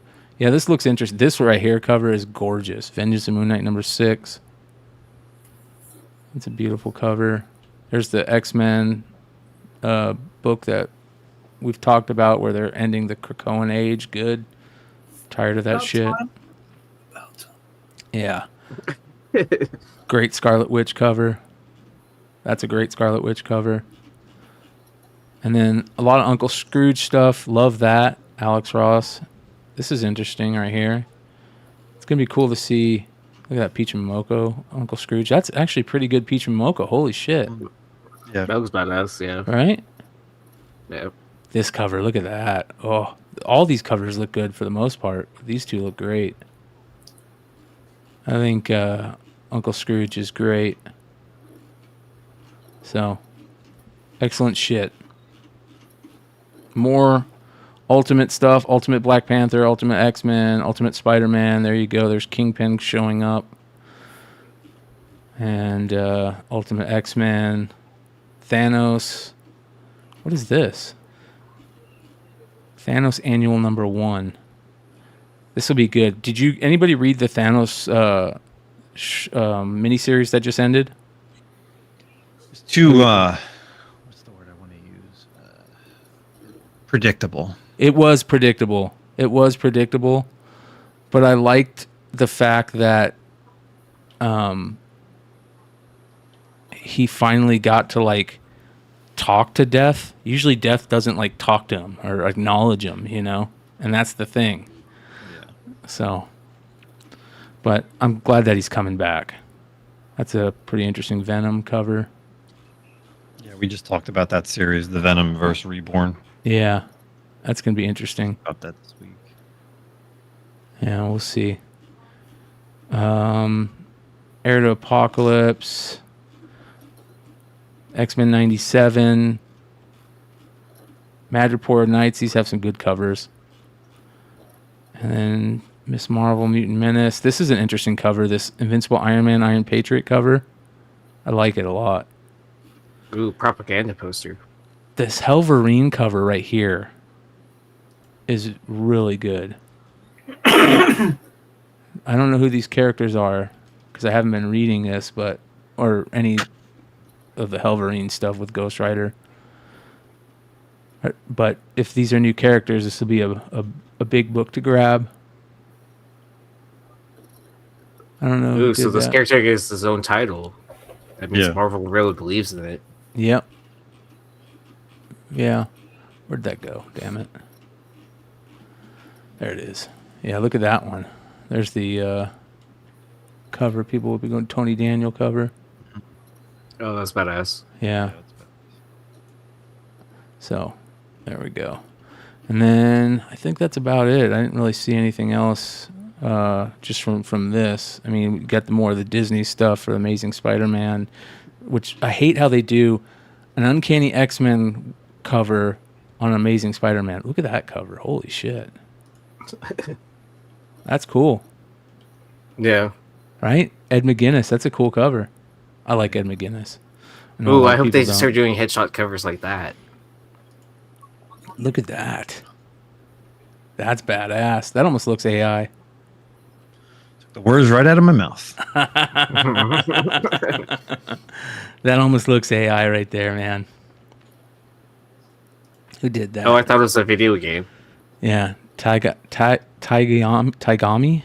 Homage variant cover by Philip Tan, variant by Luciano Vecchio, and variant cover by Ivan Tao. This is a gorgeous cover right here. Look at that. Beautiful. Oh, I do like that. Brooks? It's got to be Brooks, right? Not. Yep, you got it. Mark Brooks. Yeah. Yeah, look at that face. Damn. Yeah, there's his. It's cool. He put his little signature. Oh, cool. Look at the shoes. How good the shoes look. Man, that's a great cover. Holy cow. I wonder if that's going to be a variant. Nope, that looks like just the A cover. There's a Villalobos cover for that. All right, so Thorough said he sent the... Here we go. This is the spoiler for Web of Spider-Man.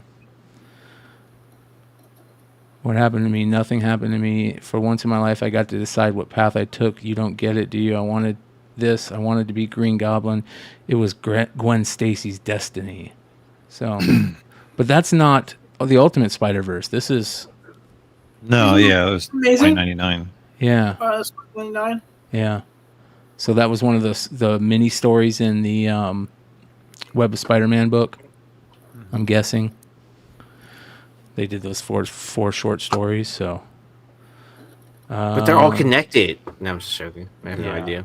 Yeah. Well, speaking of vampires, you see that movie that's coming out, Abigail? No. Oh. Hold on. We're going to watch it. I'm going to watch this trailer. Because I love cool vampire stories. To me... Well, I kind of ruined it, but when you... Just go ahead. So, the best vampire story movie ever for me, and you guys are going to sound crazy, but the Underworld... Was it Underworld 2?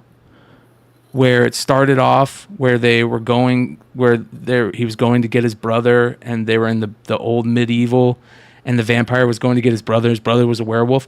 That fucking opening of that movie is one of the greatest openings to any movie I've ever seen. Just pure 15 minutes of just pure crazy badass action.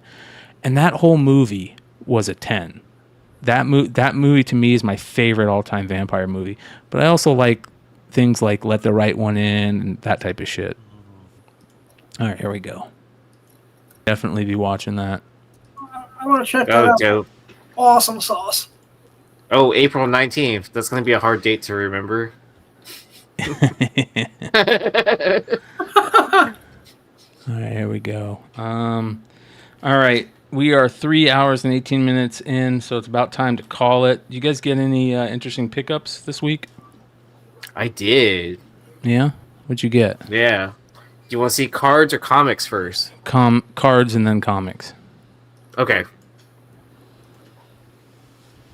So, you can never go wrong with Ellie De La Cruz home field advantage. Nice. Not only one, but two. Wow. Did you buy them off the internet? Yes, $70 a piece. Not bad. It's cheaper than a hobby box. Yep. Cheaper than ripping a bunch of retail to try to get them. So. Yep. All right.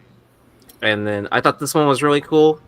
I've been after a Randy Johnson auto. Didn't really care what it was, but thought this one was a super good deal.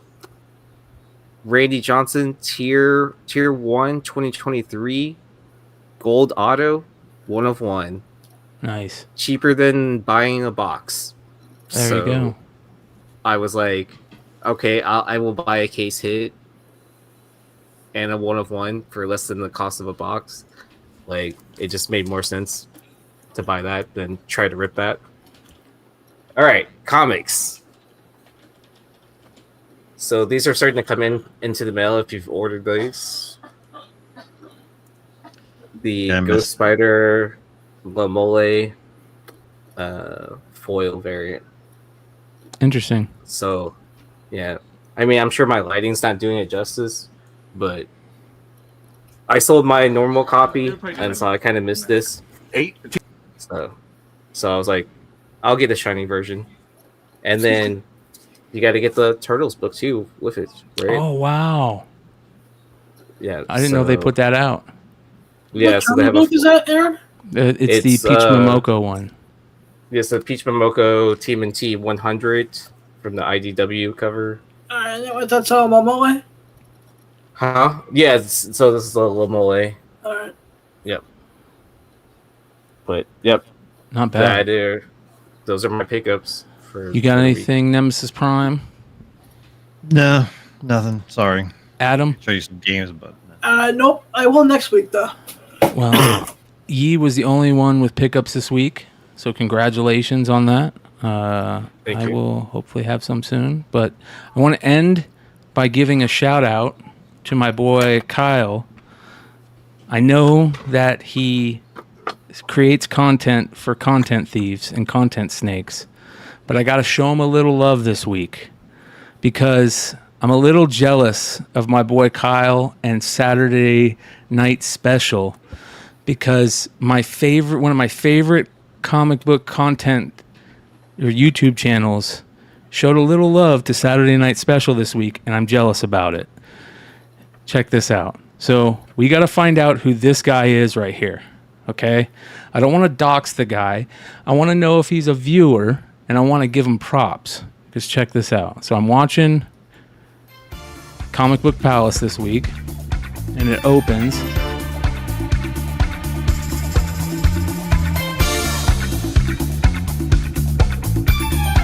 This guy's doing some comic work for him. Well, he's not. And by the opening, look what he's wearing. A Saturday Night fucking Special t-shirt. Oh, and nice. And the Comic Book Palace knows him as On now. Oh, yes, he is.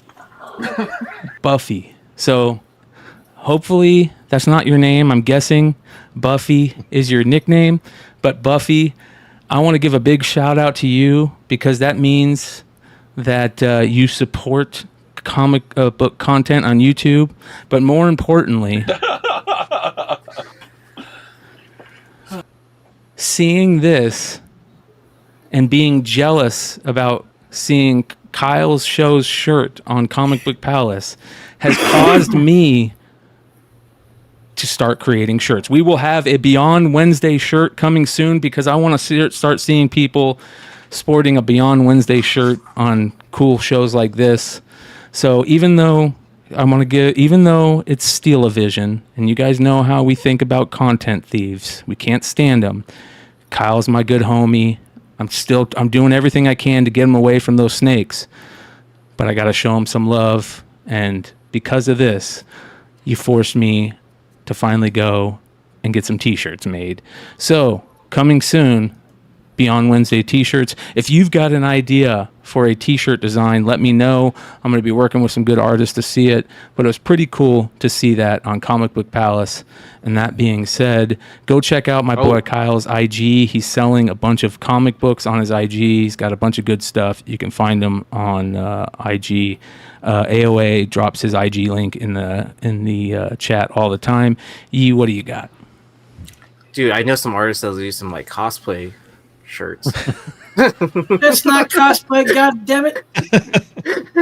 Don't get me started. I love you guys. We're out.